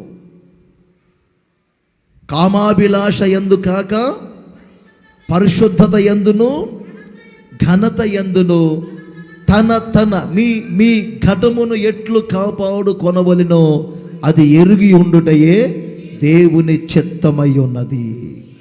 ఈ అమాలేకీయుడు ఏం చేస్తాడంటే వీటన్నిటికీ వ్యతిరేకంగా లేస్తాడు. ఒక చిన్న మాట చెప్తాను. అమాలేకీయులు ఇజ్రాయేలీయుల యాత్రలో మొదటగా తగిన శత్రువులు. ఎర్ర సముద్రం దాటిన వెంటనే మొదటి శత్రువు ఎవరంటే అమాలేకీయుడు. నిర్గమకాండం 17వ అధ్యాయంలో ఉంటుంది. మొదటి శత్రువు ఎవరు? ఇప్పుడు అమాలేకీయుడు. వింటారు మీరు?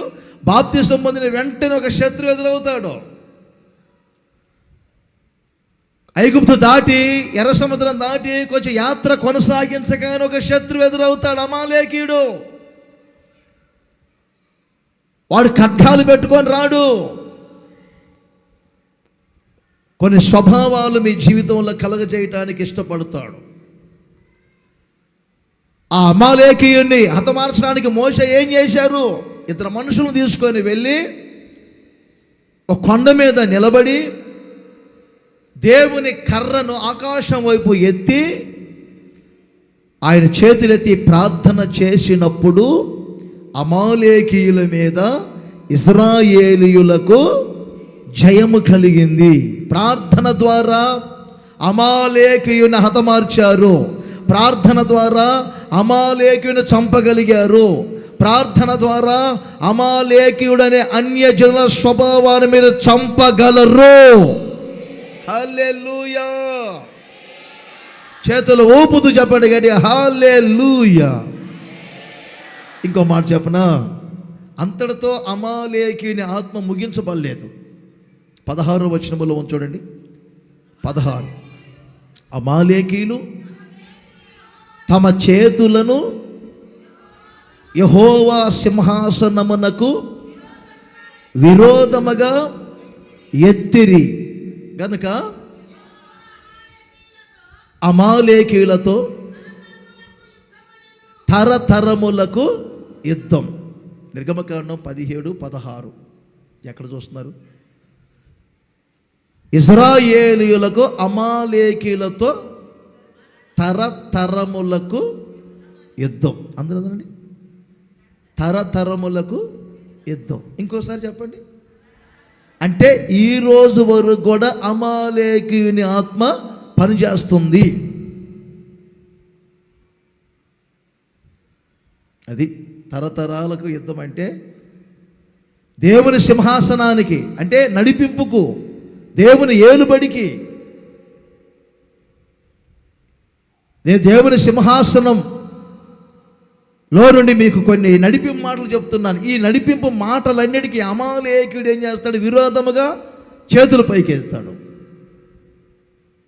అందుకే తరతరాలకు యుద్ధం. ఆ అమాలేకీయుల స్వభావము మీ జీవితములో నుండి మీరు తుడిచివేయుదురుగాక. అందరు చేతులు ఊపుతూ చెప్పండి ఒకసారి గట్టిగా హల్లెలూయా. మీ ఇంటిలో అమాలేకీయుడు పని చేయకూడదు. మీ కుటుంబములో అమాలేకీయుని ఆత్మ పని చేయకూడదు. సంఘములో అమాలేకీయుని ఆత్మ పని చేయకూడదు. అమాలేకీయుడ పేరు మీరు తుడిచివేయాలి, తుడిచివేయాలి, తుడిచివేయాలి, తుడిచివేయాలి, తుడిచివేయాలి. యెహోవా మీకు విశ్రాంతి కలగజేసిన తరువాత మీరు వెంటనే అమాలేకీయుని పేరు తుడిచివేయగలరు. అన్యజనుల స్వభావాలన్నీ చంపబడతాయి యేసు నామములో. అందరూ చప్పట్లు కొట్టి సంతోషించండి. విశ్రాంతి పొందిన వారు అమాలేకీయుని ఆత్మను చంపుతారు, అమాలేకీయుని స్వభావాన్ని చంపుతారు, అమాలేకీయుని పేరు తుడిచివేస్తారు. ఎవరి ఇంట అమాలేకీయుడు ఉండడు తెలుసా? ఎవరు విశ్రాంతి పొందారో, ఎవరికి దేవుడు విశ్రాంతినిచ్చారో, ఏ కుటుంబం విశ్రాంతి పొందిందో, ఏ వ్యక్తి విశ్రాంతి పొందుతారో వారు అమాలేకీయుడ స్వభావాలన్నిటినీ తుడిచివేయగలరు. మీరు విశ్రాంతి పొందకపోతే ఇంకా అమాలేకీయుని ఆత్మ మీలో పనిచేస్తుంది. అమాలేకీయుని స్వభావాలు మీలో పనిచేస్తాయి. చూడండి, ఇంకొక మాట కూడా మీకు చెప్తాను. దినవృత్తాంతముల 2వ గ్రంథం 14వ అధ్యాయం. దినవృత్తాంతముల 2వ గ్రంథం 14వ అధ్యాయం 6వ వచనం. అందరు చూడండి, నేను చెప్పిన మాట జాగ్రత్తగా వినండి. గత రాత్రి కూడా ఆశా గురించి కొన్ని విషయాలు చెప్పాను.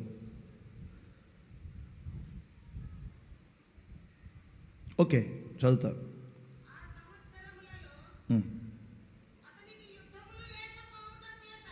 ఎవరికి? మీకు అర్థమవుతుందా? ఆ సంవత్సరములలో అతనికి యుద్ధములు లేకపోవుట చేత దేశములో నెమ్మది కలిగి ఉండెను. యెహోవా అతనికి విశ్రాంతి దయచేసి ఉండగా అతడు ఏం చేశారు? ఇప్పుడు ప్రాకారమగలిగిన పట్టణములను కట్టుకొనెను. ఆమేనండి గట్టిగా. ఓపెన్, అందరి చేతుల్లో ఓపెన్ గట్టిగా. రాజన్న గారు చెప్పే సబ్జెక్టులన్నీ కొంచెం క్రిటికల్గానే ఉంటాయి. అర్థం చేసుకుంటేనే అర్థమైంది మీకు.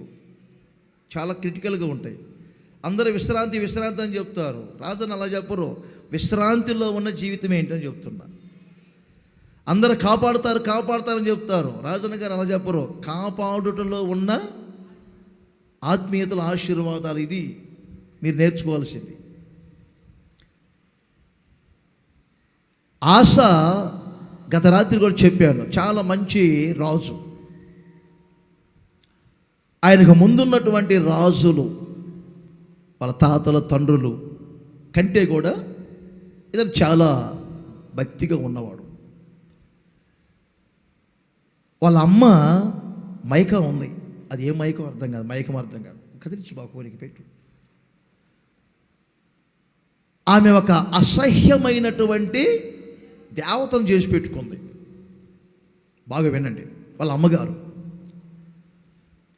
మా అమ్మగారే అనేది కూడా చూడకుండా ఆమెనే త్రోసివేశారు.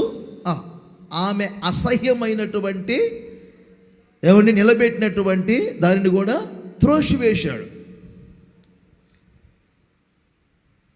బయలు దేవతలని, వాళ్ళ దేవతలు, ఇలా దేవతలు ఉంటాయి. వాటందరిని పూజించే వాళ్ళందరినీ కూడా మనసును దేవుని వైపు త్రిప్పాడు. వాటన్నిటిని కూడా చిన్న భిన్నములు చేశాడు, పతనం చేశాడు. అందుకని ఇప్పుడు అతని దినములలో దేశమంతా నెమ్మదిగా ఉంది. విన్నారా మీరు? ఒక భర్తను బట్టి కుటుంబం అంతా నెమ్మదిగా ఉండాలి. ఒక భార్యను బట్టి కుటుంబం అంతా నెమ్మదిగా ఉండాలి. రాష్ట్రాన్ని పరిపాలన చేస్తున్న ఒక నాయకుని బట్టి రాష్ట్రం అంతా నెమ్మదిగా ఉండాలి. ఒక సంఘ కాపరిని బట్టి సంఘం అంతా పరిచర్య అంతా నెమ్మదిగా ఉండాలి.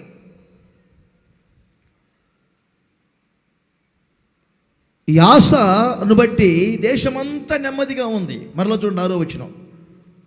అతనికి యెహోవా విశ్రాంతి కలగజేసి ఉండగా, విశ్రాంతి పొందినటువంటి ఆశ, విశ్రాంతిగా ఉన్నటువంటి పరిపాలన, విశ్రాంతిగా ఉన్న దేశం ఇప్పుడు ఏం చేసింది? వాళ్ళ చుట్టూ ప్రాకారములను కట్టుకొనిరి. ఆమెనండి అందరూ. ప్రాకారము ఏం చేస్తుందంటే బయట వారిని లోపట వారిని వేరు చేస్తుంది. బయట వాతావరణం మాలోనికి రాకూడదు, మా వాతావరణంలో బయట వాతావరణం కలగకూడదని చుట్టూ ప్రాకారమును కట్టుకుంటారు. ఇంతకుముందు కుక్కలు మన మందిరంలోకి వచ్చేవి కావు. రాత్రి అంతా ఒక తల్లి ఎవరో కుక్కను తోలుకుంటే కూర్చుంది. ఎవరమ్మా మధ్యరాత్రి కుక్కను తోలింది? నిద్రపోతే అప్పుడు అడగండి. కారణం ఏంటంటే ఇటు ప్రహరీ వాళ్ళు లేదు మనకి. ఆ స్థలాలన్నీ కొంటాం కదా అని కట్టలేదు. కడతాం ఇక్కడి నుంచి ఆ చివరి వరకు ప్రహరీ గడ కొడతాం. ఇదంతా మనకు వస్తుంది, దేవుడు ఇస్తారు. మనకి ఏం కంగారు పడబాకండి. పెద్ద సామ్రాజ్యం ఇదంతా. మీకు రాజనగరు ఇదంతా అనొచ్చుగా. ఆమెనని ఉరిమిరు చూడకపోతే ఏ నగరు? రాజనగరు, మహారాజు నగరు. ఇదంతా మహారాజు నగరు, మన యేసయ్య నగరు. రేపు మీరు మన రాజనగరం మహారాజు నగరం మే 5, 6, 7 తేదీలో చూడండి. మహారాజు నగరంలో ఉన్నటువంటి ఎంతమంది సైన్యం వస్తుందో చూడండి ఒకసారి. ఆమెను చెప్పండి గట్టిగా. ఈ చుట్టుపక్కల ఇంచుమించుగా 10 ఎకరాల్లో జనం ఉంటారు. ఏం కంగారు పడబాకండి మీరు. ఈ చుట్టుపక్కల 10 ఎకరాల్లో జనం ఉంటారు. జనంతో అల్లుకుపోతుంది ఈ ప్రాంతం అంతా.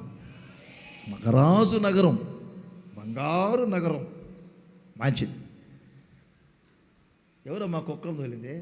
చేతులు ఎత్తరేంటి? రాత్రంతా కుక్కను తోలుకుంటే కూర్చోండి.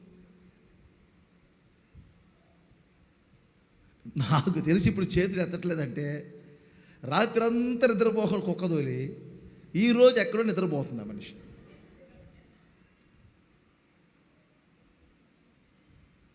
కారణం ఏంటంటే ప్రాకారం లేదు ఇటు. ఈ ప్రాకారం లేని కారణాన్ని బట్టి కుక్కలు మొత్తం వస్తున్నాయి. మా వాళ్ళకేమో పాప తెలియక మా సేవకులు 11 కాగానే ఆ గేట్ వేస్తున్నారు. మరి తెలివి తక్కువ వాళ్ళారా, ఆ గేట్ వేసినంత మాత్రం ఇంటి నుంచి రావట్లేదు అంటారు కుక్కలు. వేస్తే ఎంత, వేయకపోతే ఎంత, అలా అని చెప్పి వేయకుండా అనుకుంటారు ఈరోజు. మనోళ్ళు ఎంత క్రమశిక్షణ అంటే, చెట్లకు నీళ్లు పోయినరా అన్న ఒకటి చెప్పాను నేను. 5:30 నుంచి 6 లోపు చెట్లకు నీళ్లు పోయకపోవాలి మీ సంగతి చెప్తా అన్నాను. అంత చెప్పినా ఎండబెట్టారు ఆ మామిడి చెట్టుని. సరే ఇటు చూడండి, కాన్సన్ట్రేట్లో ఉండండి. వాడు క్రమశిక్షణగా పోస్తున్నాడు. ఒకరోజు ఏం జరిగింది, 5 గంటల నుండి 6 గంటల వరకు ప్రచండమైన వర్షం. ఆ వర్షంలో ఈడు మోటార్ వేసి చెట్లకు నీళ్ళు పెడుతున్నాడు. ఎవరో కుర్రోడు వెళ్ళి, అన్నా వర్షం అన్నా, ఏంటన్నా ఈ వర్షంలో ఆల్రెడీ తడుస్తున్నాయి కదన్నా చెట్లు, ప్రచండమైన వర్షం వస్తుంటే అంతా వర్షం వచ్చి అర్థమైందా, నీళ్లు తడపడుతున్న చెట్లు ఇప్పుడు నీళ్ళు పోస్తున్నాం ఏంటంటే వాడు అంటాడు, ఒరేయ్ మనం ఉపదేశంలో ఉండాలిరా, రాజధాని ఏం చెప్పారురా చెప్పండి. ఇప్పుడు 5:30 to 6 లోపు తప్పనిసరిగా వాటర్ పోయమన్నాడు. రాజుగారితో మనం ఆడుకున్న తంటే, ఆడుకోపోయిన తంటే. అందుకని వర్షం రాని రాకపోని నేను పోయాల్సిందే అన్నాడు ఈడు. నేను లోపల నుండి చూస్తే నీ కర్మ అనుకున్నా. ఇక మరి ఏం చేసేది, లోపల దాన్ని బయటికి రాకుండా, బయట దాన్ని లోపలికి రాకుండా వేరుపరిచేది ఏమిటి ఇప్పుడు చెప్పండి, ప్రాకారం. విశ్రాంతి పొందుట వలన మీరు ఒక వేరుబాటు ప్రత్యేకమైన జీవితం చేయబోతున్నారు. ఇప్పుడు చేతులు ఊపుతూ చెప్పండి గట్టిగా, హల్లెలూయా. ఒక ప్రత్యేకమైన జీవితం చేయబోతున్నారు. మీరు ఒక ప్రత్యేక జీవితం చేయుదురుగాక. మూర్ఖులకు ఈ తరమ వారికి వేరై రక్షణ పొందుదురుగాక. నేను పరిశుద్ధుని గనుక మీరును పరిశుద్ధులుగా ఉండునట్లుగా అన్య జనులలో నుండి నేను మిమ్ములను వేరుపరచితిని. మోషే అంటాడు, అయ్యా ఫరో, మేము ఐగుప్తుల నుండి బయటికి వెళ్తున్నాం, 3 రోజులు ప్రయాణం చేస్తాం, అరణ్యానికి వెళ్తాం. ఆ అరణ్యములో మేము మా దేవునికి బలర్పించుకుంటాం, మా దేవుని మేము సేవించుకోవాలి. వాళ్ళు అంటారు, మా ఐగుప్తులనే బలర్పించవచ్చు కదా, మీ ఐగుప్తు దేశం మాకు హేయమైనది. దేవుడు చెప్పారు, నా జనులను ఆ జనులలో నుండి వేరుపరిచెదను. దేవుడు వేరుపరిచే పరిచర్య చేస్తారు. అన్య జాతుల్లో నుంచి పరిశుద్ధ జనముగా వేరు చేస్తాడు. ఐగుప్తులో నుంచి ఇజ్రాయేలును వేరు చేసినట్లుగా దేవుడు ఎప్పుడు వేరు చేసే పనిలో ఉంటాడు. ఒకసారి చెప్పాను నేను, వేరుపరుచు దేవుడు అని చెప్పాను. చీకటిని వెలుగుని వేరుపరుస్తాడు. అన్యజనుల్ని దేవుని ప్రజలను వేరుపరుస్తారు. గురుగులను గోధుమలను వేరుపరుస్తారు. మేకలను గొర్రెలను వేరుపరుస్తారు. వేరుపరచబడాలి. వేరుపరచబడినట్లుగా ఒక ప్రాకారం కట్టుకోవాలి మీరు. ఆ ప్రాకారము దాటి బయటికి రాకూడదు. నాకు ఒక ప్రాకారం ఉంది, ఆ ప్రాకారము దాటి నేను వెళ్ళకూడదు, ఆ ప్రాకారము దాటి యువతలకు రాకూడదు అని ఆలోచన మీకు ఉండాలి. మీకాలో ఎప్పుడు మీకు చెప్తా ఉంటాను, 7:14 మీకా గ్రంథం 7:14 నీ చేతి కర్ర తీసుకొని నీ జనులను కర్మేలుకు చేరిన అరణ్యములో ప్రత్యేకముగా నివసించు నీ స్వాస్థ్యపు వారిని మేపుము. ప్రత్యేకముగా నివసించే జనం మనం. ఇశ్రాయేలీయుల గురించి వ్రాయబడింది, వారు ఒంటిగా ఉండే జనం. వారు జనములలో లెక్కింపబడరు, కులగణాల్లో లెక్కింపబడరు. వాళ్ళు ఒంటిగా ఉండే జనం. దినవృత్తాంతముల 2వ గ్రంథములోనే 26వ అధ్యాయం 6వ వచనాన్ని చూడండి, 6వ వచనాన్ని చూడండి, 9వ వచనాన్ని చూడండి. ఈ ఉజ్జయ అనే రాజు అవసరము లేని కొన్ని ప్రాకారాలను కూల్చివేసినట్లుగా మనం చూస్తాం. అంటే అర్థమేంటి తెలుసా? ఎరికో కోట గోడల వంటి సాతాను కట్టే ప్రాకారాలన్నీ యేసు నామములో మీరు కూల్చివేయాలి. మీరు దేవుని సన్నిధికి రాకుండా, ఆత్మీయంగా ఎదగకుండా మిమ్మల్ని కొన్నిసార్లు ఏం చేస్తాడు? ఎరికో గోడల వలె సాతాను కొన్ని ప్రాకారాలు కట్టి పెడతాడు, కొన్ని సిద్ధాంతాలను పెడతాడు, కొన్నిసార్లు బంధువర్గాన్ని పెడతాడు మీ ముందు, కొన్నిసార్లు మీ ఇంటి వారినే పెడతాడు. అమ్మాయి చాలా అందంగా ఉన్నావు, నీకెందుకు అమ్మాయి చెవిదిద్దులు అన్నా. నేను ఒక పిల్లని నిన్న, చెవిదిద్దులు ఎందుకు నీకు అన్నాను. ఆ పిల్ల నాకు క్లియర్గా చెప్పింది, ఏంటి, మా అమ్మ తీస్తుంటే ఒప్పుకోవట్లేదు అన్నది. ఇది ఒక ప్రాకారం, వాళ్ళ అమ్మే ఒక ప్రాకారం. ఎందుకురా క్రాప్ ఇలా పెంచావు సినిమా యాక్టర్ లాగా? మా నాన్నగారి కావాలని ఇలా తీసుకెళ్ళి చేయించాడు. మీ నాన్న ఒక ప్రాకారం, సాతాను ప్రాకారం. కొన్నిసార్లు మీ ఇంటి వారే, అన్యజనులే ఆత్మీయంగా ఎదగకుండా బడిలో ఒక విధంగా, గుడిలో ఒక విధంగా ఉండేటట్లు చేస్తాడు. ప్రార్థనా మందిరంలో ఒక విధంగా ఉంటారు, ఆఫీస్కి వెళ్ళేటప్పుడు ఇంకొక విధంగా ఉంటారు. కులానికి భయపడుతున్నారా? లోకానికి భయపడుతున్నారా? బంధుమిత్రులకు భయపడుతున్నారా? సాతాను ఏ ప్రాకారం కట్టి పెడుతున్నాడు? పరిశుద్ధాత్ముడు చెప్తున్నారు, అందుకని చెప్తున్నా నేను. తర్వాత బాధపడినా ఆ దోషం నా మీద ఉండదు. గుళ్ళో ఒక విధంగా, బయల్లో ఒక విధంగా, చర్చిలో ఒక విధంగా, ఆఫీసులో ఒక విధంగా. ఎవరికి భయపడి? పై ఆఫీసులకు భయపడా? కులానికి భయపడా? బంధువులకు భయపడుతున్నారా? బంధువులు మిమ్మల్ని పరలోకం తీసుకెళ్తారా రేపు? బంధువులు మీ ఆపదలు మిమ్మల్ని పరామర్శిస్తారా? ఆదుకుంటారా? ప్రభు మీకు చెప్పారా? ఇక ఎవరి మాట మీరు వినొద్దు. కులానికి భయపడద్దు, వర్గానికి భయపడద్దు, మీ కుటుంబ సభ్యులకు కూడా మీరు భయపడద్దు. ప్రభు మీకు చెప్పారా? అలా చేయండి. నేను చెప్తున్నా, ప్రభు చెప్పలేదా? ఆలోచన చేయండి. ప్రభు ప్రేరేపించారా? అలా చేయండి. ఎవరో భయపడవద్దు. తెల్ల బట్టలు వేసుకుంటే కులం ఏమంటదేమో, మా ఇంట్లో వాళ్ళు ఎవరు అంటారా? వేసుకోవాలని ప్రభు చెప్పారు, మీకు అనిపించిందా? ఎవరో భయపడవద్దు. నగలు తీస్తే ఒంటి మీద నుంచి కులం ఏమనుకుంటుందేమో, కుటుంబాలు ఏమని అనుకుంటారో, ఆఫీసులు ఏమని అనుకుంటారో, ఎవరో భయపడవద్దు. ఉజ్జయ కొన్ని ప్రాకారాలను పడగొట్టాడు. ఇప్పుడు చెప్పండి, కొన్ని ప్రాకారాలను తిరిగి కట్టుకున్నాడు. సాతాను ప్రాకారాలను పడగొట్టాలి, దేవుని ప్రాకారాలు కట్టుకోవాలి. మీరంతా దేవుని ప్రాకారాలు కట్టుకోవాలి. వాళ్ళు మీ సరిహద్దుల్లోనికి రాకుండా మీరు కట్టుకోవాలి యేసు నామములో. దేవునికి మహిమ కలుగునుగాక. ఓ చిన్న మాట ప్రార్థన చేసుకుందాం. జపన్య పుస్తకం 3వ అధ్యాయం 13వ వచనం. 3వ అధ్యాయం. విశ్రాంతి పొందిన తర్వాత చేసే మరొక పని. మంచి మాట చూడండి ఇక్కడ, ఎంత మంచి మాట. ఇశ్రాయేలీయులలో మిగిలిన వారు, నోట్ చేసుకోండి, పాపము చేయరు. 2, అబద్ధము ఆడరు, అబద్ధం మాట్లాడరు. 3, కపటములాడు నాలుక వారి నోట ఉండదు. ఎవరి భయము లేకుండా విశ్రాంతి గలవారై అన్నపానములు పుచ్చుకొందురు. ఇప్పుడు చేతులు పైకి చెప్పండి గట్టిగా, ఒకసారి గట్టిగా హల్లెలూయా.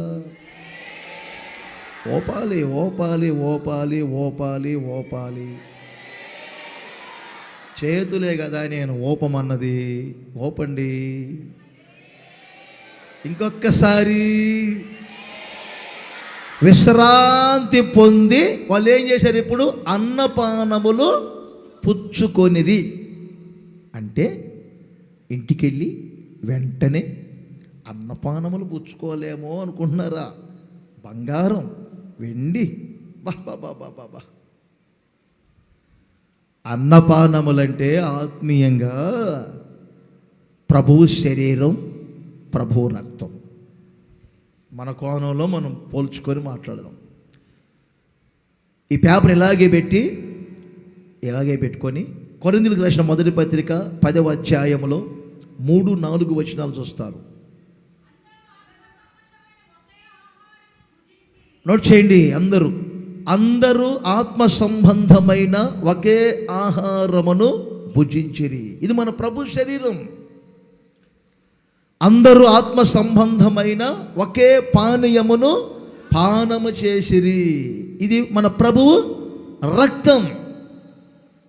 ఇప్పుడు చూడండి, నన్ను చూడండి. ఎవరిప్పుడు ప్రభు శరీరంలో, ప్రభు రక్తంలో పాల్గొనాలి? విశ్రాంతి పొందిన వారు. ఏమండి? కలవరాల మధ్యలో ఉన్నవాళ్ళు.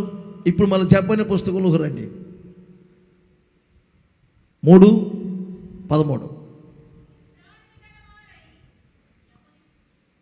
పాపము చేయరు. బల్లారథంలో పాలు పొందేవారు పాపము చేయకూడదు. 2, అబద్ధము మాట్లాడకూడదు. నోట్ చేసుకోండి. 3, కపటములాడు నాలుక వారి నోట ఉండకూడదు. ఏ భయాందోళన లేకుండా బ్రతకాలి. పౌలు గారు బల్లారాధన క్రమం చూపించారు. కొరింథీయులకు రాసిన మొదటి పత్రికలోనే 11వ అధ్యాయంలో 22వ వచనం నుండి చెప్పారు. మీరు అప్పుడప్పుడు నేర్చుకోవాలి. ఇది ఏదో వచ్చాము హడావుడిగా, సిద్ధపాటు లేకుండా హడావుడిగా చేతులు పెట్టాము, హడావుడిగా తిన్నాము, వెళ్ళాం కాదు. బాప్తిస్మాలు పొంది బల్లారాధనలో పాల్గొనే వాళ్ళు ఒక సిద్ధపాటు ఉండాలి. అందుకే మొదటి శనివారం శుద్ధీకరణ కూడిక. ఆ శుద్ధీకరణ కూడికలో శుద్ధి చేసుకోవాలి. పౌలు గారు అంటారు చూడండి, ఇదేమి అన్నపానీయములు అంటాడు చూడండి. అక్కడ ఇదేమి అన్నపానములు, అర్థం ఉందా మీరు తీసుకునే దాంట్లో? అజాగ్రత్తగా తినటానికి ఇదేమన్నా ఇండ్లు అంటాడు. పుచ్చుకొనుటకు, అన్నపానములు పుచ్చుకొనుటకు మీకు ఇండ్లు లేవా? ఏదో ఇంట్లో తినే భోజనం అనుకున్నారా? ఇంట్లో త్రాగే ద్రాక్ష రసం అనుకున్నారా? అది పౌలు గారి ఉద్దేశం. ఈ దేవుని సంఘం ఈ క్రింద అంతా వరస చెప్పారు. అయోగ్యంగా పాలు పొందకూడదు. పాలు పొందేవారు ప్రభు శరీరం, ప్రభు రక్తం అని వివేచించి పాలు పొందాలి. తమను తామును విమర్శించుకొని పరీక్షించుకొని పాలు పొందాలి. మీరు పాలు పొందుట వలన శిక్షావిధికి కారణంగా మారకూడదు. ఇది పౌలు గారు చెప్పిన వరుస. చాలా చోట్ల వినండి, కిల్లీలు పంచినట్టుగా పంచి పెడుతున్నారు. ప్రభు శరీరం, ప్రభు రక్తం కిల్లీలు వలె. కిల్లీలా ప్యాక్ చేసి పంపిస్తున్నారు. ఆదివారం ఆరాధనకు రానోళ్ళకి కూడా ఇళ్ళకి ప్యాక్ చేసి పంపిస్తున్నారు. బాప్తిస్మాలు పొంది ఆరాధనకు రాలేని వాళ్ళు ఎవరైనా ఉంటే నాకు చెప్పండి. మీ ఇళ్ళల్లో ఎవరైనా బాప్తిస్మాలు పొంది మంచం మీద నుంచి కూడా లేవలేని పరిస్థితుల్లో ఉంటే, మంచం మీద నుంచి లేవలేకుండా కూర్చోలేని పరిస్థితుల్లో కూడా ఉంటే నాకు చెప్పండి. బల్లారాధన వాళ్ళకి ఎలా ఇవ్వాలో నేను మీకు చెప్తాను. దాన్ని ఇచ్చే విధంగా నేను ఇప్పిస్తాను. ఒక్కపల్లిలాగా ప్యాక్ చేసి అర్థమైందా? తీసుకొని వెళ్ళండి, మీ అందరూ మీరు ఇచ్చేయండి. ఇదేం బల్లారాధన? రొట్టె టేబుల్ మీద పెట్టి చుట్టూ కూర్చొని, అర్థమైందా, వాళ్ళందరూ వాళ్ళు పెరుక్కొని తింటున్నారు. గేటు దగ్గర వచ్చినప్పుడే కొంతమంది ఒక పొల్యూషన్ ఇస్తున్నారు. అర్థం లేదు. బల్లారాధన ఎవరు ఇవ్వాలి? అబ్రహాంకి ఎవరు ఇచ్చారు బల్లారాధన? మెల్కీషెదెకు యాజకుడు. ఆ యాజకునికి ఎన్ని పేర్లు ఉన్నాయి? హోసన్నా మినిస్ట్రీస్లో బల్లారాధన తీసుకునే వాళ్ళు ఎక్కడైనా మన బ్రాంచీల్లో తీసుకోవచ్చు. వేరే సంఘాలలో వేరే చోట తీసుకోవటానికి అనుమతి లేదు. ఈ ఒక్క విషయం, మీకు అనుమతి లేదు. ఇక్కడ తీసుకోలేదు, మిస్ అయ్యారు. పాత మందిరం తీసుకోండి, మన బ్రాంచీలో తీసుకోండి. ఎక్కడంటే అక్కడ వెళ్ళి తీసుకున్నామంటే మాత్రం మేము ఆమోదించట్లేదు, దాన్ని మేము ఖండిస్తున్నాను కఠినంగా. అలా తీసుకుంటే మరలా ఇక్కడ మీకు ఇవ్వబడదు. బల్లారాధన చాలా క్రమశిక్షణలో తీసుకోవాలి. మీరు బలహీనులు కాకుండా, రోగులు కాకుండా, ఆత్మీయంగా నిద్రించకుండా ఉండాలంటే దానికి ఒక సిస్టమ్ ఉంటుంది. ఆ సిస్టమ్ ప్రకారంగా చేయాలి.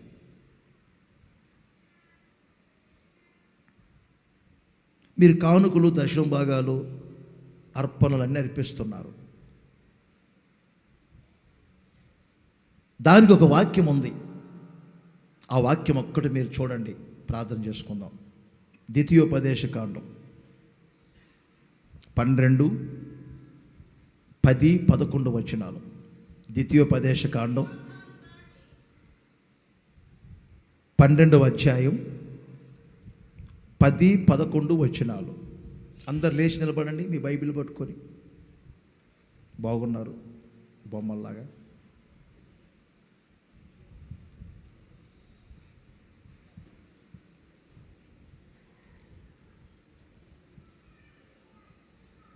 అమ్మయ్యా,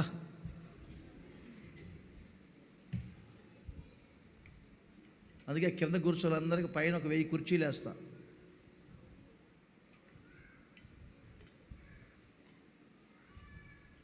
ఎన్ని?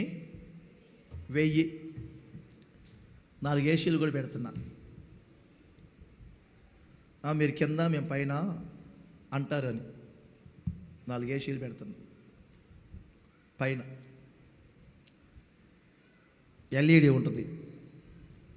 అన్ని కుర్చీలే, కింద కూర్చోకూడదు, అన్ని కుర్చీలే. రేపు 20వ తేదీ అవి, ఆ పైన రూమ్స్ కూడా ప్రభువుకు ప్రతిష్ఠించుతాం. ఓకే, చెప్పరేంటి సరే అని? ఎప్పుడు? 20వ తేదీ 6:30కి లిఫ్ట్ ఓపెన్ చేద్దాం, పైన హాల్లోకి వెళ్దాం, అక్కడ ప్రేయర్ చేద్దాం. మరలా పైన రూమ్స్ ఉన్నాయి, అవి కూడా చూద్దరు. లిఫ్ట్ ఓపెనింగ్, మందిరం ఓపెనింగ్ 5వ తేదీ. ఈ లోపల మనకు ఆతురత ఆగదు కదా, ఒకసారి ఎక్కి దిగుతామని. నాకు చాలా సంతోషంగా ఉంది. మన ఒంగోలులో మన మందిరానికి దేవుడు లిఫ్ట్ ఇస్తున్నారని. అవునా కదా? సంతోషమే కదా. 3 అంతస్తులకు వెళ్ళిపోతున్నాం మనం. చాలా సంతోషం. అసలు సంగతి చదవరేంటి? యోర్దాను దాటి మీ దేవుడైన యెహోవా మీకు స్వాస్థ్యముగా ఇచ్చుచున్న దేశమున నివాసులైన తరువాత బయట ఉన్న వాళ్ళు లోపలికి రావాలి. కుర్చీల్లో కూర్చున్న వాళ్ళందరూ లోపలికి రండి. బయట నుంచి లోపలికి రండి. మీరు బయటే సర్దుకుంటారు ఎందుకు? వెనుకున్న వాళ్ళు కూడా కొంచెం ముందుకు రండి. వెనుకున్న వాళ్ళు కూడా కొంచెం ముందుకు రండి. మీరే వెనక నిలబడిన వాళ్ళు కొంచెం ముందుకు రండి. ఓకే. యెహోవా మీకు స్వాస్థ్యముగా ఇచ్చుచున్న దేశమున నివాసులైన తర్వాత ఆయన మీ చుట్టూ నుండు శత్రువులందరూ లేకుండా మీకు విశ్రాంతి కలగజేసినందున మీరు నెమ్మది పొందుతున్నప్పుడు, ఏనండి, నెమ్మది పొందుతున్నప్పుడు మీరు ఏం చేయాలి? మీరు నెమ్మదిగా జీవిస్తున్నారు, విశ్రాంతి పొందుతున్నారు. ఇప్పుడు మీరు ఏం చేయాలి? చూస్తున్నారు అందరూ. తర్వాత, నేను మీకు ఆజ్ఞాపించు సమస్తమును అనగా దహన బలులను, మీ బలులను, అందరు చెప్పండి, మీ దశమ భాగములను, ఒక్కటి కాదండోయ్, సభలు జరుగుతున్నాయి, దశమ భాగం ఇచ్చానంటే కుదరదు. ఇప్పుడు ఏ అర్పణలు ఉంటాయి అక్కడ? మీ దశమ భాగములను, ప్రతిష్ఠితములుగా మీరు చేయు నైవేద్యములను, మీరు యెహోవాకు మ్రొక్కుకొను మీ శ్రేష్టమైన మ్రొక్కుబళ్ళును మీ దేవుడైన యెహోవా నామమునకు నివాస స్థలముగా ఉన్న ఒంగోలులో, బాలాజీ నగర్లో హోసన్న మందిరం దేవుని నామ నివాస స్థలముగా ఏర్పరుచుకున్న స్థలమునకే మీరు తీసుకొని, ఎక్కడంటే అక్కడ డిమార్ట్లో, మోర్ మార్కెట్లో, రత్నప్రియలో, జయప్రదలో ఖర్చు పెట్టకుండా ఈ నెలంతా కొంచెం పొదుపులు వచ్చి పథకం చేయండి. చెప్పరే, నవ్వుతా. ఈ లేట్ అసలు నోట్లో నుంచి మాట రావట్లేదు. పొదుపులు వచ్చి పథకం పెట్టండి ఈ నెల, ఒక్క నెల. ఏ పథకం? నోరు తెరిచి చెప్పరు. ఉందా అసలు పొదుపు లక్ష్మి? ఇప్పుడు తీసేశారా? కొంచెం డబ్బుల్ని పొదుపు చేయమంటున్నాను, వెచ్చవిడికి ఖర్చు పెట్టకుండా. ఏదైనా ప్రభు కొరకు సభలు భారీ ఖర్చులు ఉంటాయని కొంచెం అదే. నేను ఎప్పుడు అడగను. మీరు సంఘం కాబట్టి, కుటుంబం కాబట్టి ఖర్చులు తగ్గించమన్నా. మా తల్లులకు కూడా కొంచెం ఖర్చులు తగ్గించండి అమ్మా. వందనాలు అమ్మా, కొంచెం ఖర్చులు తగ్గించండి.